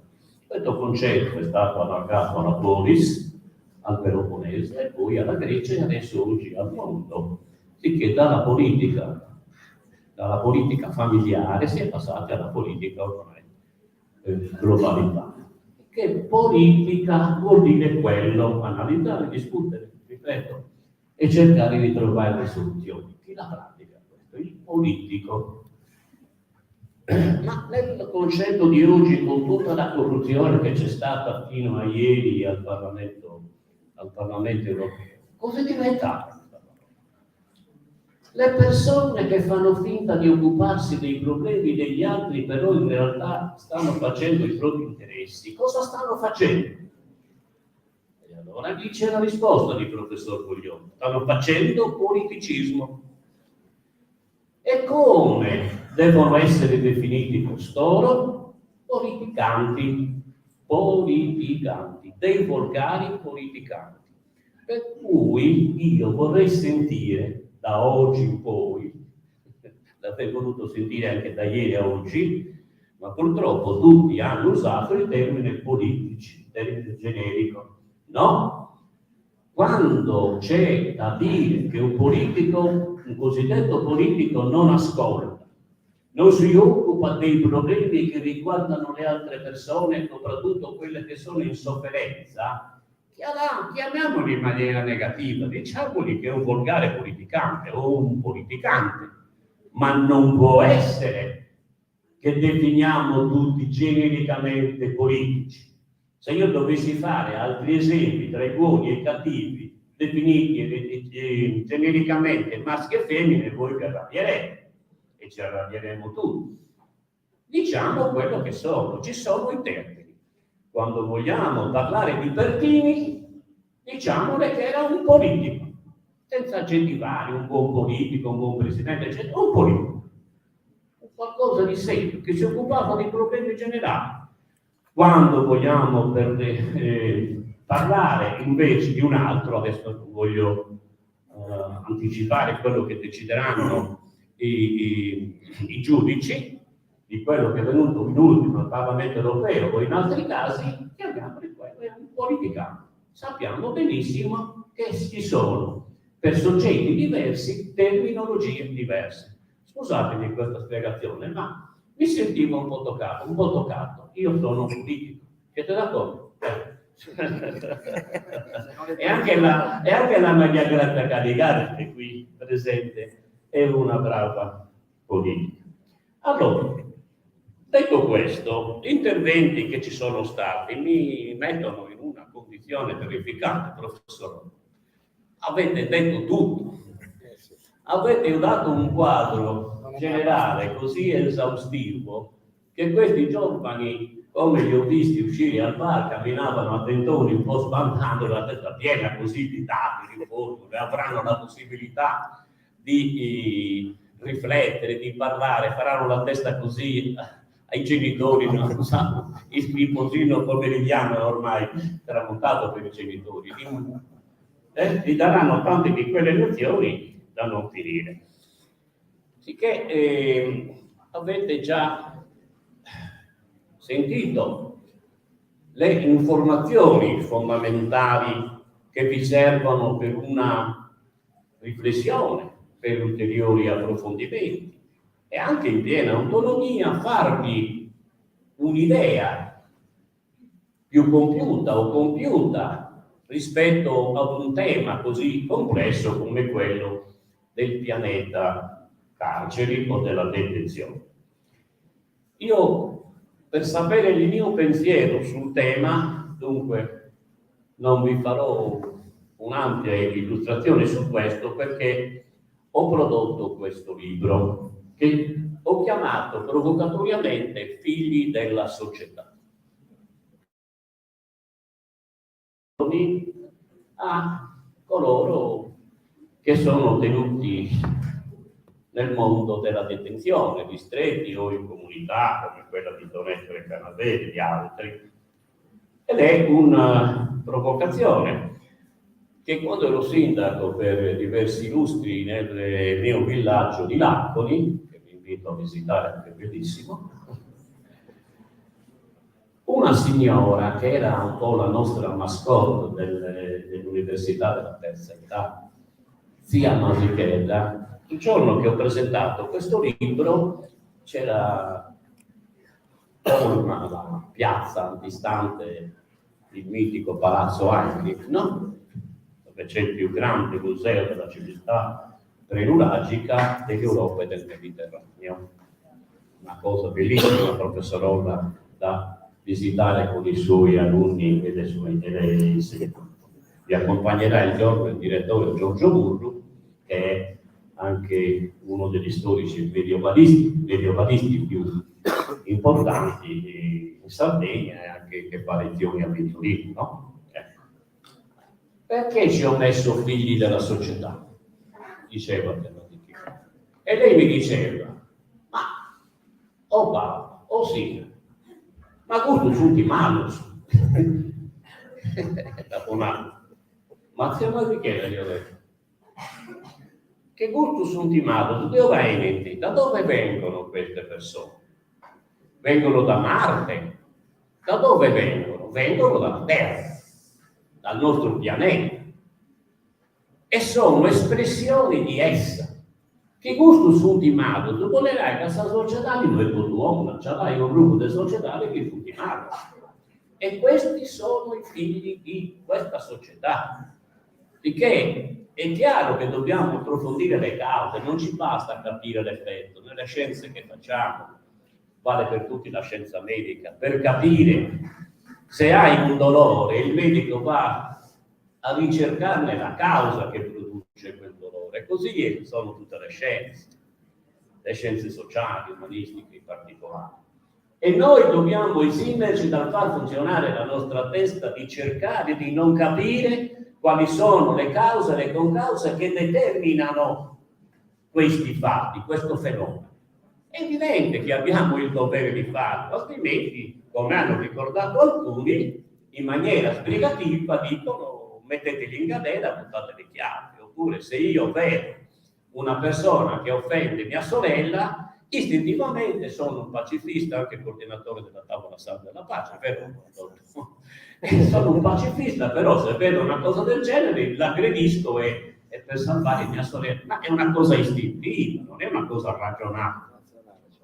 Non è una cosa su cui ho riflettuto molto, ho cercato di proteggere mia sorella, sicché dobbiamo distinguere l'istinto dalla ragione, dalla razionalità, dalla ricerca delle cause che determinano anche questo fenomeno.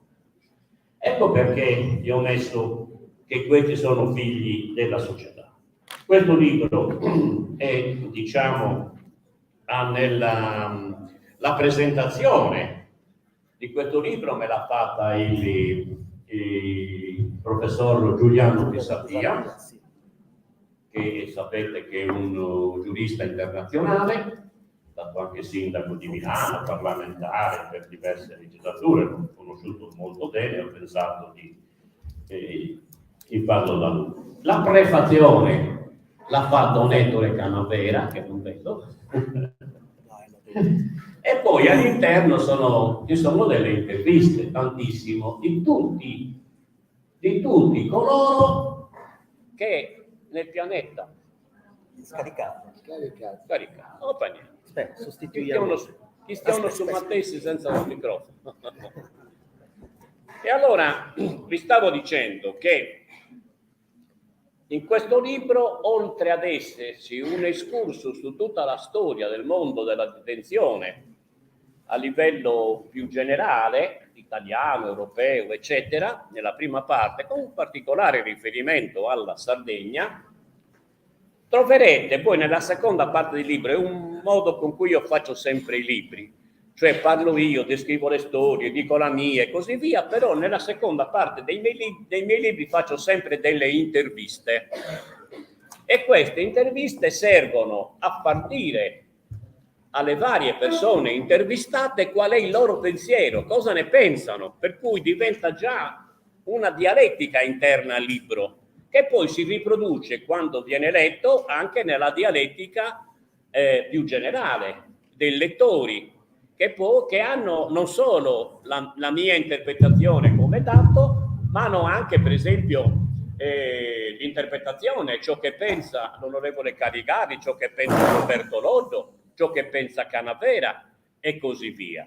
Lo si intende? No, perché scarico, vabbè. Lo si intende su Mattesi, no? Vabbè.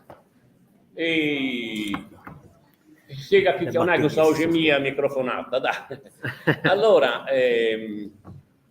stavo dicendo, per cui troverete, per esempio, qui anche le interviste dei presenti, troverete l'intervista all'onorevole Caligaris, a Roberto Loddo, a Don Ettore Canavera e a tantissime altre persone, al direttore di quella colonia penale, al direttore del DAP, che ne so, a padre Morittu, eccetera. Sicché ci sono perlomeno una quindicina di interviste. Per esempio, Borozzo, sì, c'era padre Morittu, dopo che è uscito dal Conte, gli ho chiamato come stava, mi ha detto bene, sto anche rileggendo il tuo libro, che mi ha fatto omaggio di questo perché gli avevo fatto l'intervista, ho detto dai, non ce la fai nel comodino, proprio così mi ha detto, e che va bene, è scritto da me, non sono un grande scrittore, perché però alla fine del mio mandato di presidente della seconda commissione del Consiglio regionale, che si occupava anche di diritti civili, all'interno delle quali c'era anche le ispezioni alle carceri, ho voluto fare questo scritto perché restasse. A volte lo rilego, mi sono dimenticato questo, ho capito l'importanza dello scrivere come in realtà ho anche fatto. E questo mi ha aiutato parecchio a dirvi alcune cose, spero, importanti. Perché in questo libro, nelle ultime pagine, ricordate, e lo lascio qui, ve lo faccio omaggio, purtroppo ne ho 6-7 copie, ve ne posso lasciare una, massimo 2 copie, così lo mettete nelle biblioteche, chi lo vuole lo prende. Ne ho solo poche copie. Ne avevamo fatto 1500 e sono veramente volate via. Allora. C'è anche una sua... onorevole Caligari dice, vedo anche un suo ordine del giorno, per cui... Però qui la cosa più bella è una battaglia che abbiamo fatto nella seconda commissione. La nostra esperienza è stata di 2 anni e mezzo, no? Però è stato forse, anche come mi raccontano i miei predecessori, che erano poi colleghi in Consiglio regionale, è stata quella più ricca, perché noi abbiamo scelto anche di intervenire, come dire, in maniera forte, no? In maniera anche determinata, perché non sono mancate le richieste da parte del presidente di allora del Consiglio, da parte del presidente della regione, di dirci che eravamo troppo esposti, che facevamo troppo visita alle carceri. Volevamo quello, perché in quel periodo, o anche prima di quel periodo, si sono sviluppati diversi scandali all'interno delle carceri.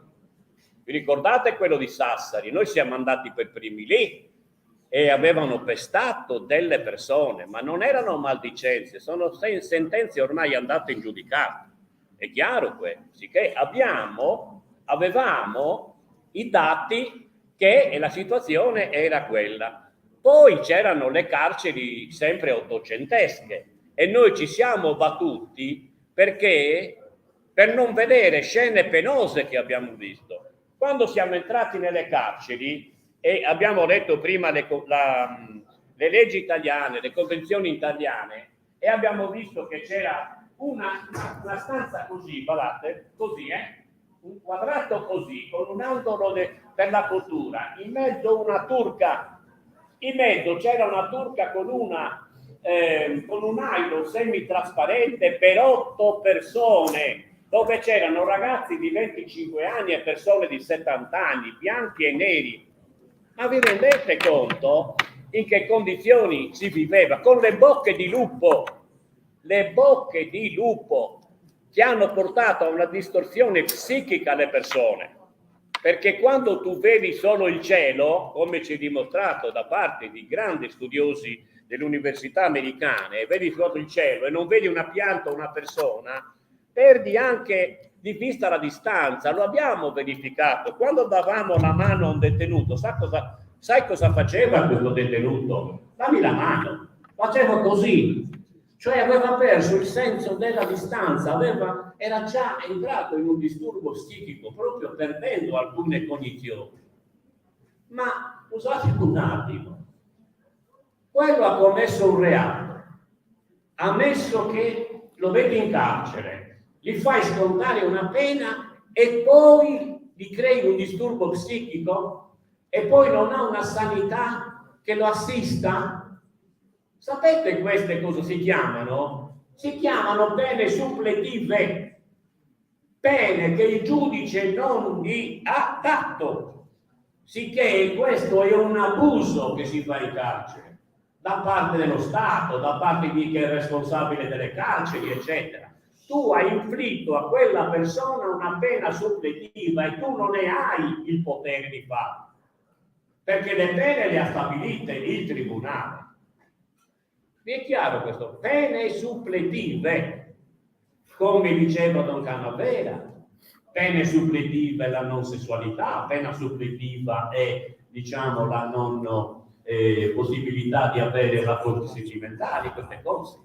Tutto quello che non attiene alla foglio che ha del tribunale, che ne ha stabilito in sentenza quanto questa pena deve essere inflitta e in che modo al detenuto, quelle sono pene suppletive. E questo avviene in violazione delle leggi nazionali, parliamo dell'articolo 27 della Costituzione inapplicato, e in base alle convenzioni internazionali sottoscritte dallo Stato italiano.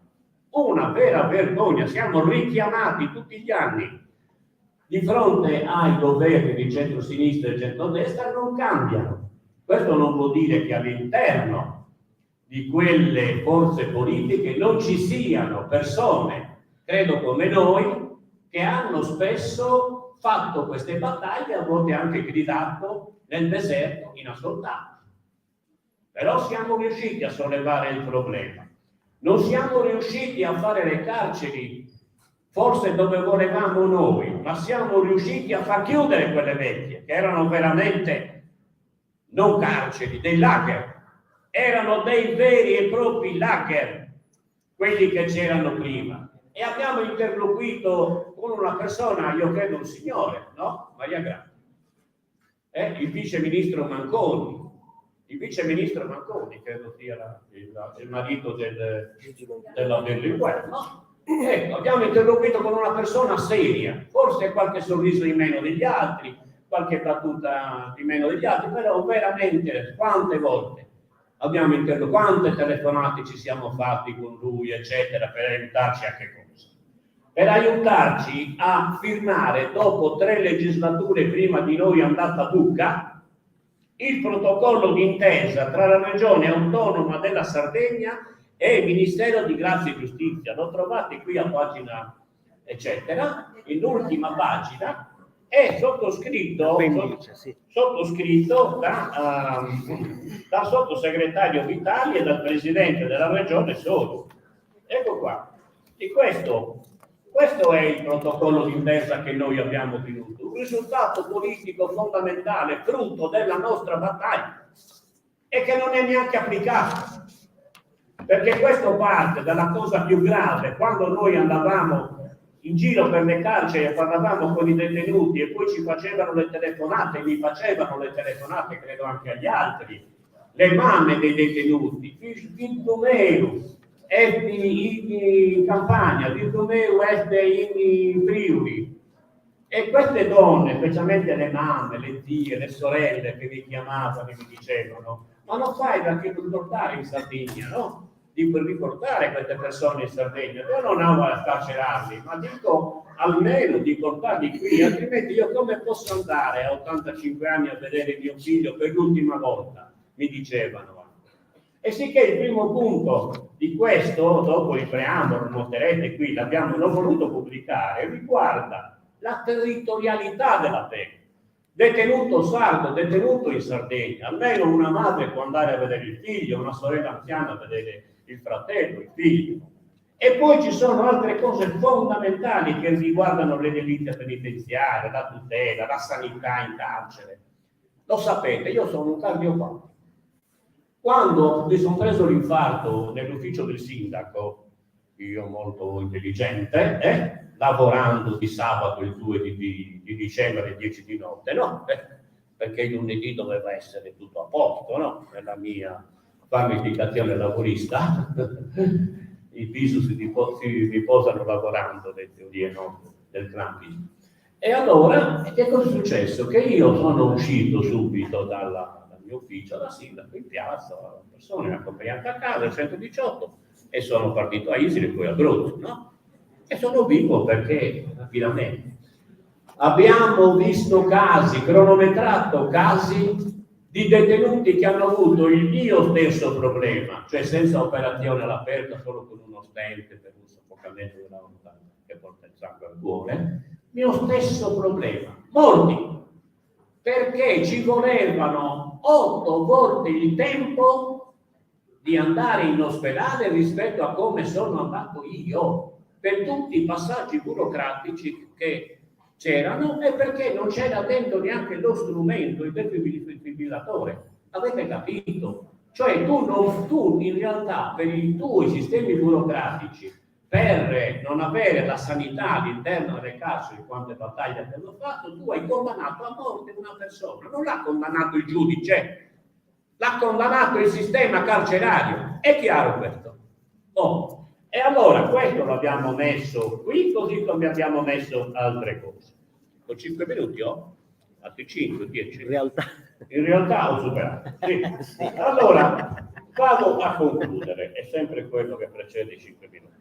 Allora, di che ci sono delle cose che... Una cosa che però deve essere chiaro a voi, perché questa è una domanda che vi porrete e che si porranno molto probabilmente i vostri genitori. Ma avete parlato nel seminario qui solo dei detenuti? Non avete parlato delle vittime? Questo è un problema che ci dobbiamo porre, che ci siamo posti. E noi, nel nuovo codice, abbiamo chiesto e vorremmo che ci fosse chiaro questo concetto. Che non si può parlare di detenuti con tutti i diritti che devono avere e che non hanno, ma dobbiamo parlare anche della parte offesa. Dobbiamo parlare anche della mamma dell'ucciso, vediamo, se si tratta di un omicidio. E dobbiamo parlare delle vittime. Il nuovo codice deve essere chiarito, perché il recupero del detenuto deve avvenire attraverso un processo ampio di coinvolgimento, di risarcimento dell'offesa, e deve avvenire anche nel processo di mediazione morale ed economico, va bene, per favorire il reinserimento del detenuto. Immaginatevi che il detenuto che esce fuori dal carcere rientra all'Acqua dopo 5 anni, 10 anni, 20 anni, per un tentato omicidio o un omicidio. Immaginate dove ci sono fatte, no? Nei nostri territori dell'interno, e non solo. E si vede uno passare di fronte a una Moiana minore, no? Io ho presentato qualche suo libro nelle zone interne, anche in quelle un po' più rumorose, a Lula, diciamo, sono intervenuti delle persone in maniera abbastanza tumultuosa e io ho fatto un discorso di questo tipo.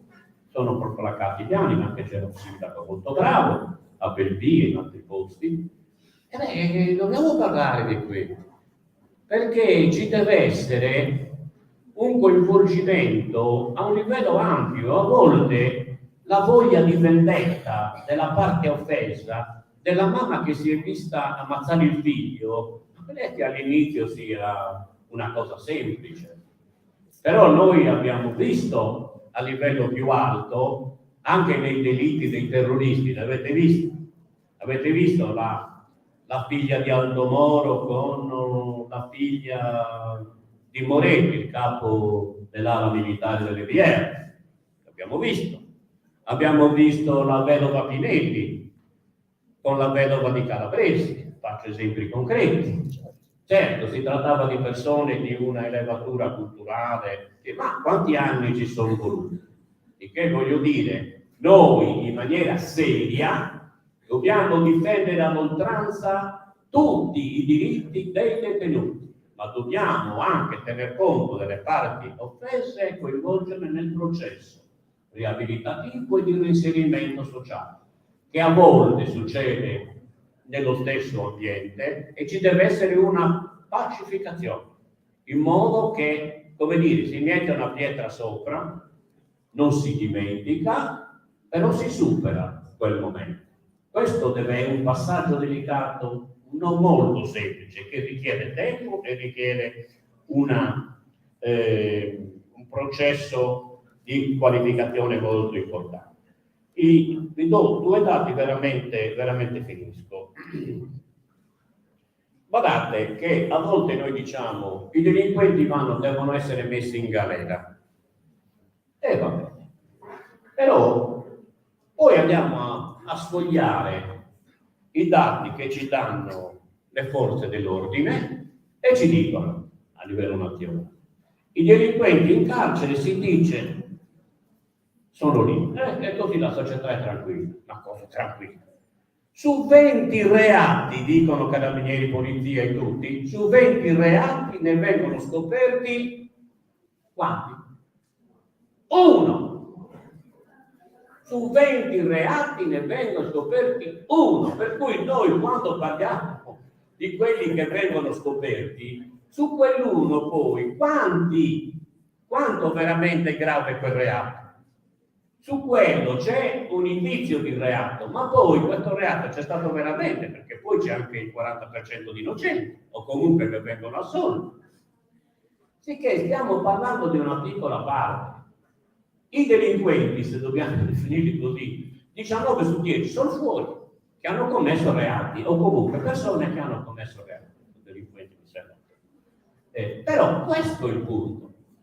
Stiamo parlando di un rapporto di 20-1 e nelle carceri abbiamo quelle percentuali. Io quando ho scritto il libro sono rimasto anche perché un terzo sono tossicodipendenti allora, un terzo immigrati, cioè i figli della Bossi-Fini, i figli della Fini-Giovanardi sostanzialmente, un altro terzo sono reati piccoli e medi e quelli criminali veri quanti sono? 10-12%, me li sono appuntati qui da qualche parte adesso. Mafiosi, stupratori, pedofili, terroristi e affini sono il 10-12% dell'insieme. E che stiamo attenti quando Narauso questo è malo, ha fatto di gusto, piegato su casa e c'è da mano. No, tutto questo. Stiamo attenti, perché alla fine nostro figlio, quando invece andavano in carcere i ladri di polli, che erano figli della povera gente, non si figura me. Quando invece c'è esplosa la questione delle droghe, no? E potevano andare in carcere anche i figli della borghesia e dell'aristocrazia, i figli del ceto medio, che si drogano con scuro, i figli dei figli del gusto scuro. E beh, allora hanno iniziato a dire, ma come? Mio figlio in carcere, hanno scoperto quella che doveva essere l'acqua calda. E no, non va in carcere solo il figlio del popolo perché ha rubato una pecora, ha rubato una gallina, ha rubato un supermarket, eccetera. Sono andati a finire in carcere anche i figli di queste classi che non pensavano di avere i figli in condizioni di delinquere. E invece quello è con quelle leggi era un reato, sono finiti in carcere anche quelli, per cui una madre della borghesia, dell'aristocrazia e del ceto medio si è trovata col figlio in carcere, magari pestato, con un occhio così, magari che non lo facevano entrare con tutta la burocrazia che c'era, ed è rimasta scioccata. Era disabituata, mentre quella madre popolare di Napoli era invece più tranquilla, perché era abituata a vedere il marito che andava e tornava, il fratello, i figli, e via. Sicché è scoppiato il caos. Concludo veramente, direbbe quello. È stato detto che il 75% del carcere sono recidivi. Ancora siamo al 70-72, in Sardegna 75. Però non è stato detto il recupero delle comunità. Don Canavera è stato troppo modesto. La recidiva dal carcere, e dunque si dimostra che ha fallito l'istituzione carceraria, è il 70-75%. Mentre nelle comunità di recupero come quella di Canavera è del 10-12%. Ci rendiamo conto? Dunque bisogna puntare a quello. Inoltre c'è da vedere anche l'istruzione. Maria Grazia, l'istruzione. Ai miei tempi l'istruzione era questa, la più bassa. Il 52% dei detenuti italiani aveva la quinta elementare. Immaginatevi, ecco perché c'è tutto un processo che bisognava fare, forse apparteneva all'età popolare. Bene, io credo di aver esaurito il mio tempo, ho sperato di grazie.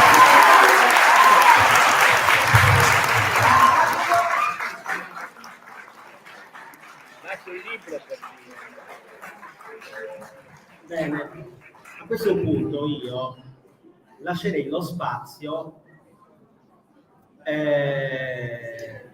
ad un dibattito, se qualcuna di voi vuole intervenire, fare qualche domanda,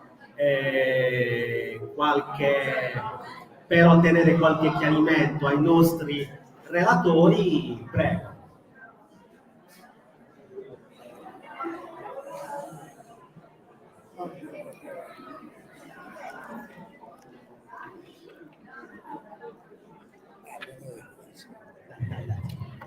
Eccolo. Allora, ragazzi, un attimo d'attenzione, intanto io Dai. capisco benissimo che dopo queste ore con questo dibattito Interessante. perdiamo tutta la concentrazione, voi compresi.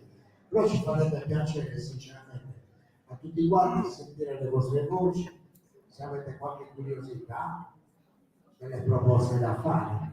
Prego, chi è il primo? Signorina Bella.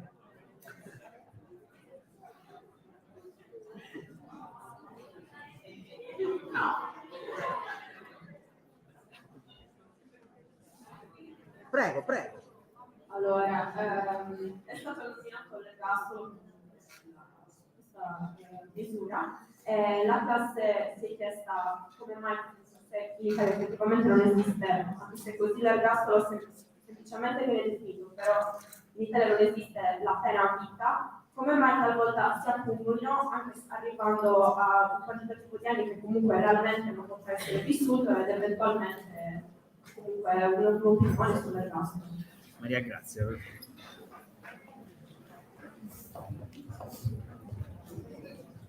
Intanto l'ergastolo esiste perché abbiamo detto che c'è il fine penale e c'è anche l'ergastolo ostativo, cioè quello che impedisce comunque a un detenuto di ottenere la condizionale qualora, cioè la condizionale quindi uscita dal carcere per poter riacquistare la libertà. Il problema dell'ergastolo è che l'ergastolo è una misura che è contraria al principio costituzionale. In più, cosa si verifica? Che c'è una somma, il più delle volte, di sentenze che porta una persona ad avere 30 anni di pena da scontare, indipendentemente dall'età. Allora, siccome c'è una norma che dice che una persona che ha superato i 70 anni non dovrebbe stare in carcere, anche perché ragionevolmente una persona di 70-80 anni come lo riesce, no? In più c'è il problema del tempo, quello che tu ponevi. Allora diventa una contraddizione in termini.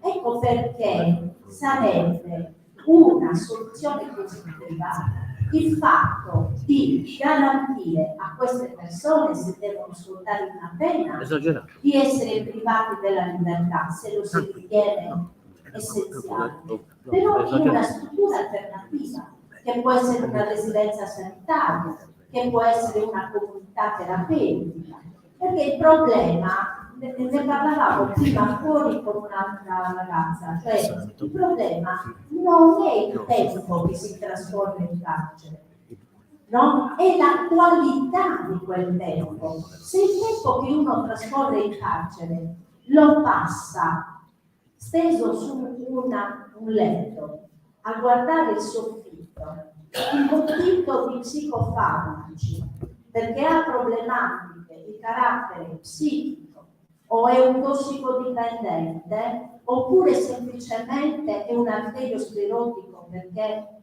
la sua età è andata avanti, a che cosa serve stare in carcere? Quindi c'è anche un altro aspetto, prima o poi dal carcere si esce. Facevamo il caso, per esempio, estremo di una persona che ha usato violenza. Quel tempo che gli viene assegnato, il recupero della propria identità di persona, deve essere utilizzato con un supporto che sia di carattere psicologico.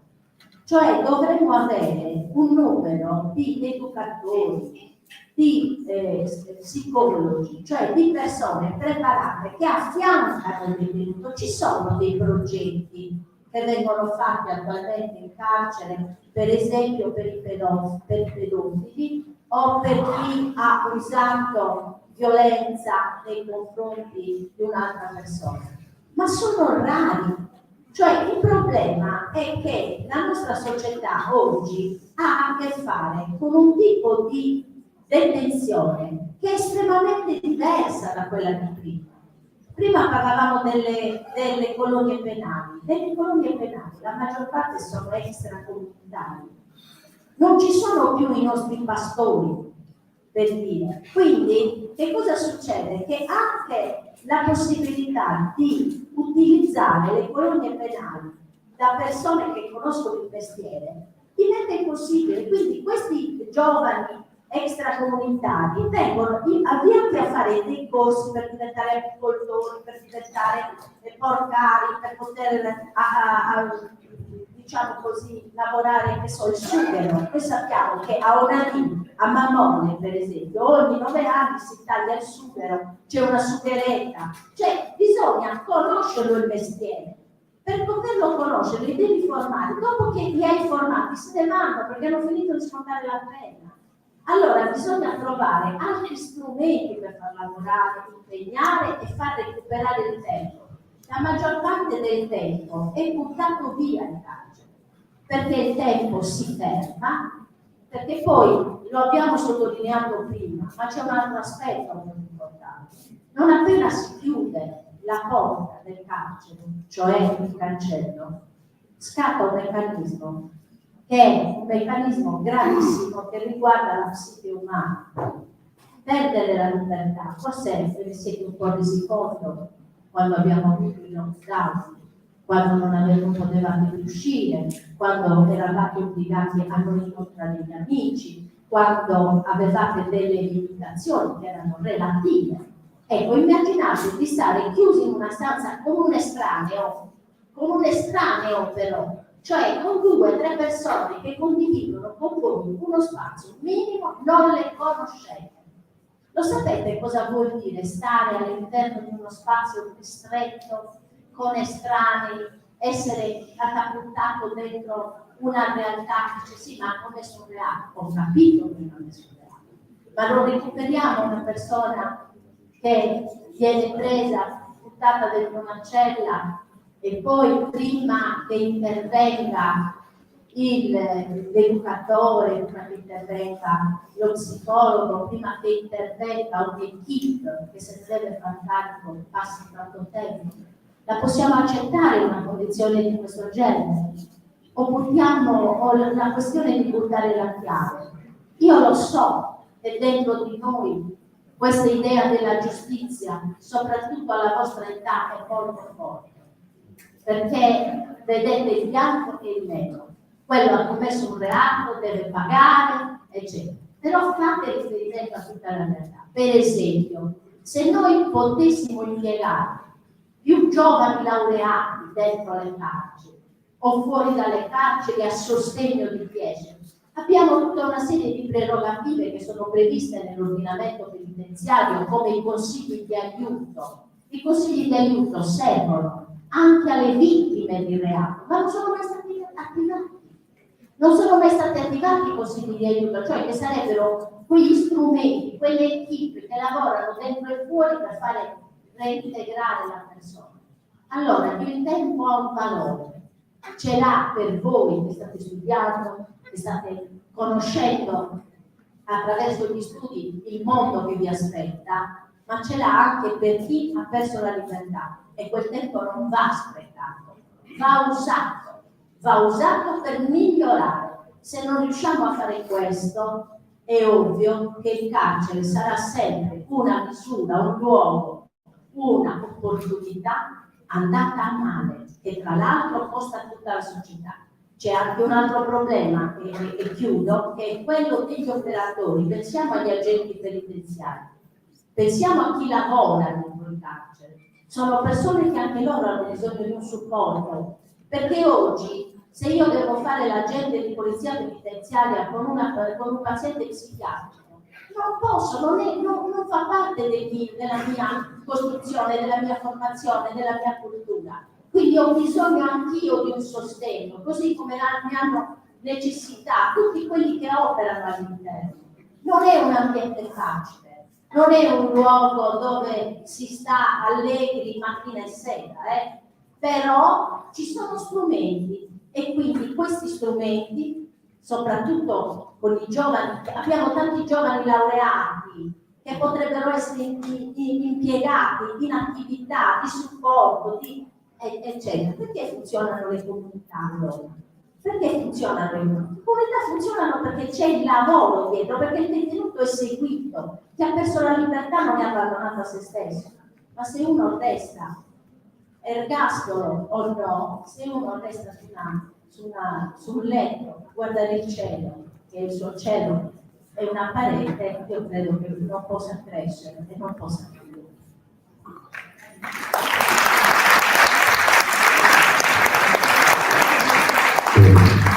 Allora, io voglio giusto aggiungere una micro cosa, così stimolo le domande. Noi abbiamo avuto un atteggiamento, cioè parlo di noi relatori, abbastanza morbido, ma voi non vi immaginate cosa succede dentro le celle. L'abbiamo vista lì, no, compagnetti nella cella, no. Ci sono storie di ordinaria violenza che voi non immaginate nemmeno. Abusi sessuali, percosse. Mi raccontava un amico che era in carcere a Napoli, che c'era questo messicano gigantesco in questa cella, che i neo arrivati in questa cella dovevano subire le percosse di quest'uomo. Proprio questo, senza chiedergli neanche come si chiamavano, come andavano in cella, lo massacravano. Ad esempio, il rifugio dei detenuti e l'infermeria. Avrete notato, se avete conosciuto qualche persona che ha vissuto l'esperienza della detenzione, che generalmente li vedete delle cicatrici, no? Dei tagli di lametta, di lama sulle braccia e sulle cose. Perché l'autolesionismo? L'autolesionismo è una via di fuga, perché attraverso un taglio, una lametta, è l'opportunità di andare in infermeria e poter denunciare il tuo problema in cella, perché magari ti stavano accusando di te, ti chiamano e tutta una serie di cose. Quindi ci sono anche queste cose qua, perché siamo stati per certi versi un po' morbidi, però pensate cosa succede anche nelle celle, non è che stanno soltanto lì. Abbiamo detto bene la dottoressa Caligari, a non far niente, per quello ci battiamo perché i detenuti possono studiare, possono fare delle attività e imparare un mestiere chiaramente nella tempistica giusta, perché se fai un corso poi lo finisci a metà non è risolto. Dai ragazzi, domande, impressioni, ecco.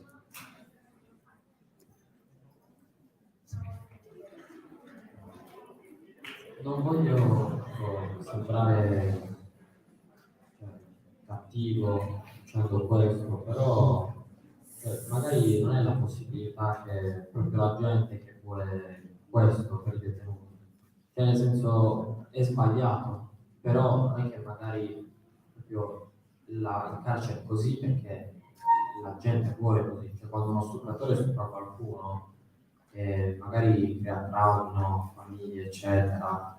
La famiglia penso che pensi, sì, quello deve morire, deve passare il piano dell'inferno. No? Quindi, cioè, magari è una cosa che vuole la società, possibile, non so. Cosa intendi per volere la società? Facciamo nel senso che cioè, è giusto, allora è sbagliato. Ok, questo, però cioè, magari è dato che la gente solitamente non vive questo ambiente, no? Magari può essere anche il fatto che non so, cioè, è qualcosa che vuole la società, tutto qui, secondo me, cioè è qualcosa che come? Non so come spiegarlo, Se non so vuoi. come spiegarlo. Cioè, non so se capite cosa intendo. Sì, ho capito. Hai perfettamente ragione. Ecco perché diventa importante una sensibilizzazione e una cultura alternativa. La vendetta sociale, come la vendetta nei confronti di chi ha commesso un reato, è una vendetta che non porta a niente. se tu non capisci che quello, se ha commesso quel reato, che è un reato veramente terribile, non intervieni in modo tale che non pensi più quello che pensava prima. Cioè il compito di una società civile è quello di trasformare la vendetta in un'occasione di serenità per gli altri. Perché se tu prendi una persona che ha commesso un reato di questo tipo, un pedofilo, lo sai che i pedofili vengono addirittura dentro il carcere, stanno in sezioni separate, perché gli stessi detenuti hanno il odio.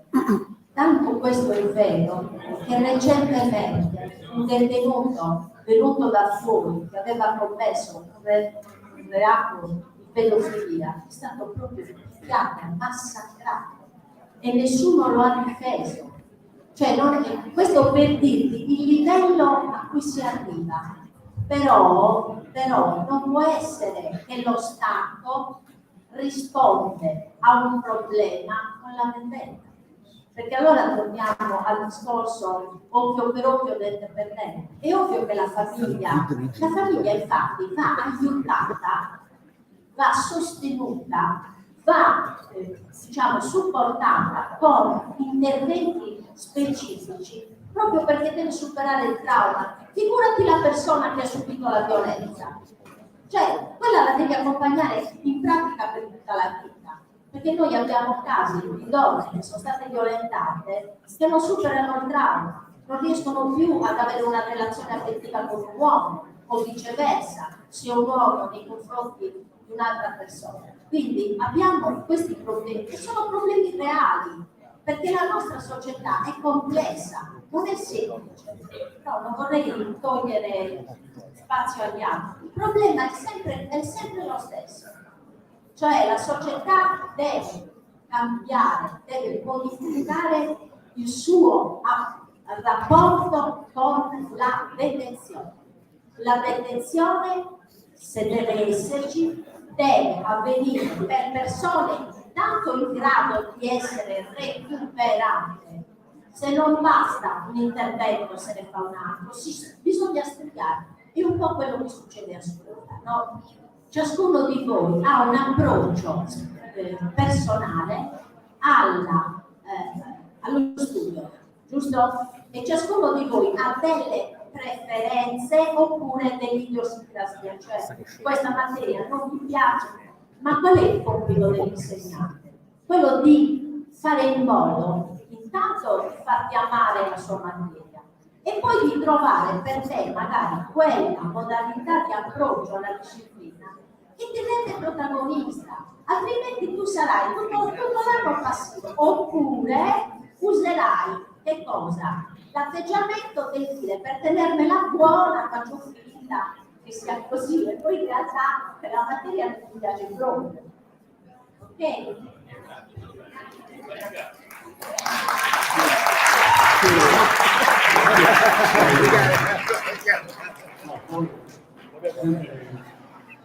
Avere un'esperienza che siamo tutti noi, stiamo parlando troppo. Abbiamo finito bene. Allora, una battuta. Molto interessante la tua domanda. Però l'abbiamo già sperimentata, anche in Sardegna. Faccio questo esempio, ma ne potrebbero citare, nel tempo non c'è altro, ma non c'è. Ti faccio un esempio. Tu conosci e voi conoscete la problematica delle faide paesane. Sapete cos'è una faida paesana, no? Un clan di Fulgesu che si scontra con un altro clan, ormai da 3 generazioni. Ci sono 12 morti da una parte e 13 dall'altra. Manca il 13° qui, poi c'è il 14° qui, il 15° qui, eccetera, eccetera. Secondo te, io rispondo alla tua domanda con una domanda. Secondo te, lo Stato civile, democratico, che ha compiti non solo di punire, ma di recuperare le persone a un inserimento sociale, perché quelle persone sono nate in quel contesto, di quella società, di quello Stato. Abbiamo detto sempre che le cause vanno ricercate, no? Perché è troppo facile giudicare gli effetti così e poi istintivamente mettiamoli in galera e buttiamoli in galera. Sembra una risposta non matura. E allora la risposta, se io e te abbiamo iniziato una faida, tu hai ucciso mio fratello e io uccido tuo fratello, poi tu uccidi un altro tuo fratello, io un altro tuo fratello, poi sono tutti i fratelli, poi iniziano i nipoti, poi i nipoti, cosa succede? E questa è la risposta? Cioè io all'offesa che ho subito, che tu mi hai ucciso il fratello, rispondo uccidendo il tuo fratello e continuando questa faida fino a 10-15 volte.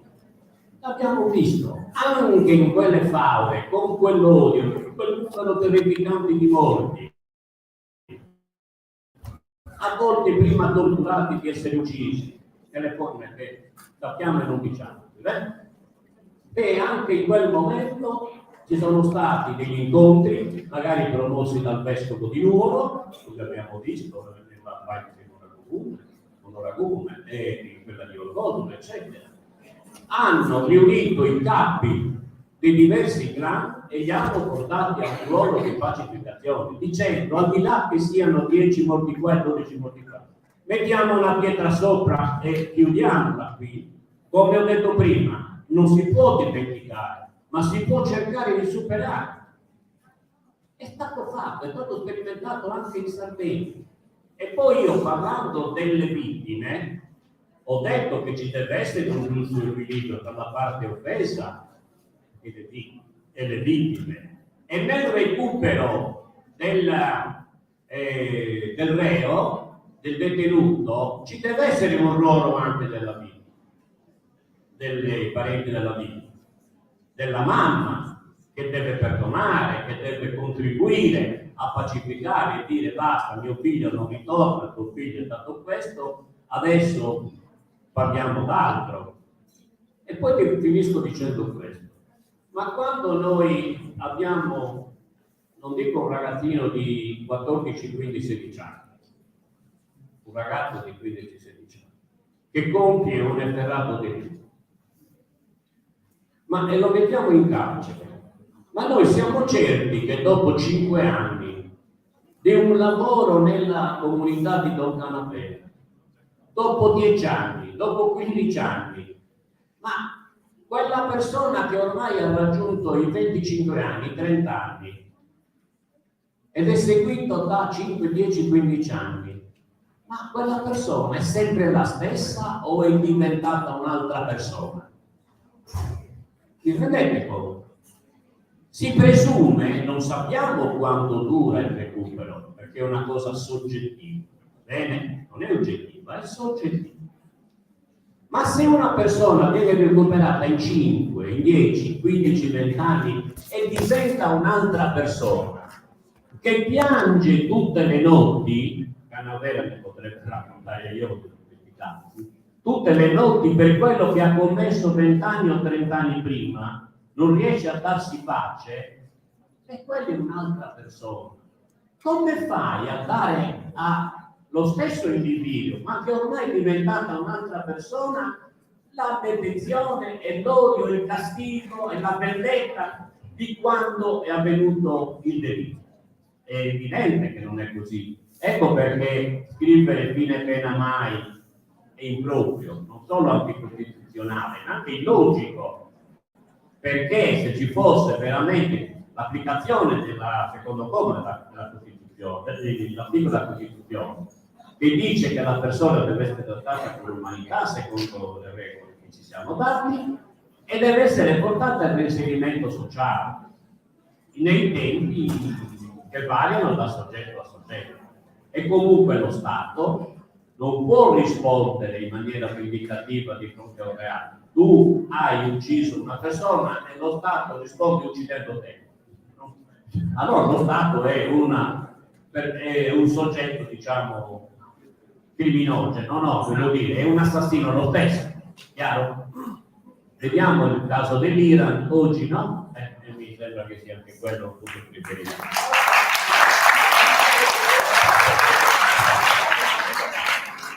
Bene, ci siamo avviati alla conclusione, no, del nostro incontro. Sono emersi diversi spunti, analisi, no, osservazioni. Speriamo, ecco, di riuscire a ripeterlo. Veramente un grande ringraziamento al nostro parterre nutrito di relatori, che ringraziano anche, no, voi, sia per essere venuti ma anche per essere stati veramente molto attenti, no? In maniera che si aspettavano, no, una bolgia di studenti inferociti, assatanati, invece vi hanno trovato attenti, collaborativi e anche pazienti. Grazie.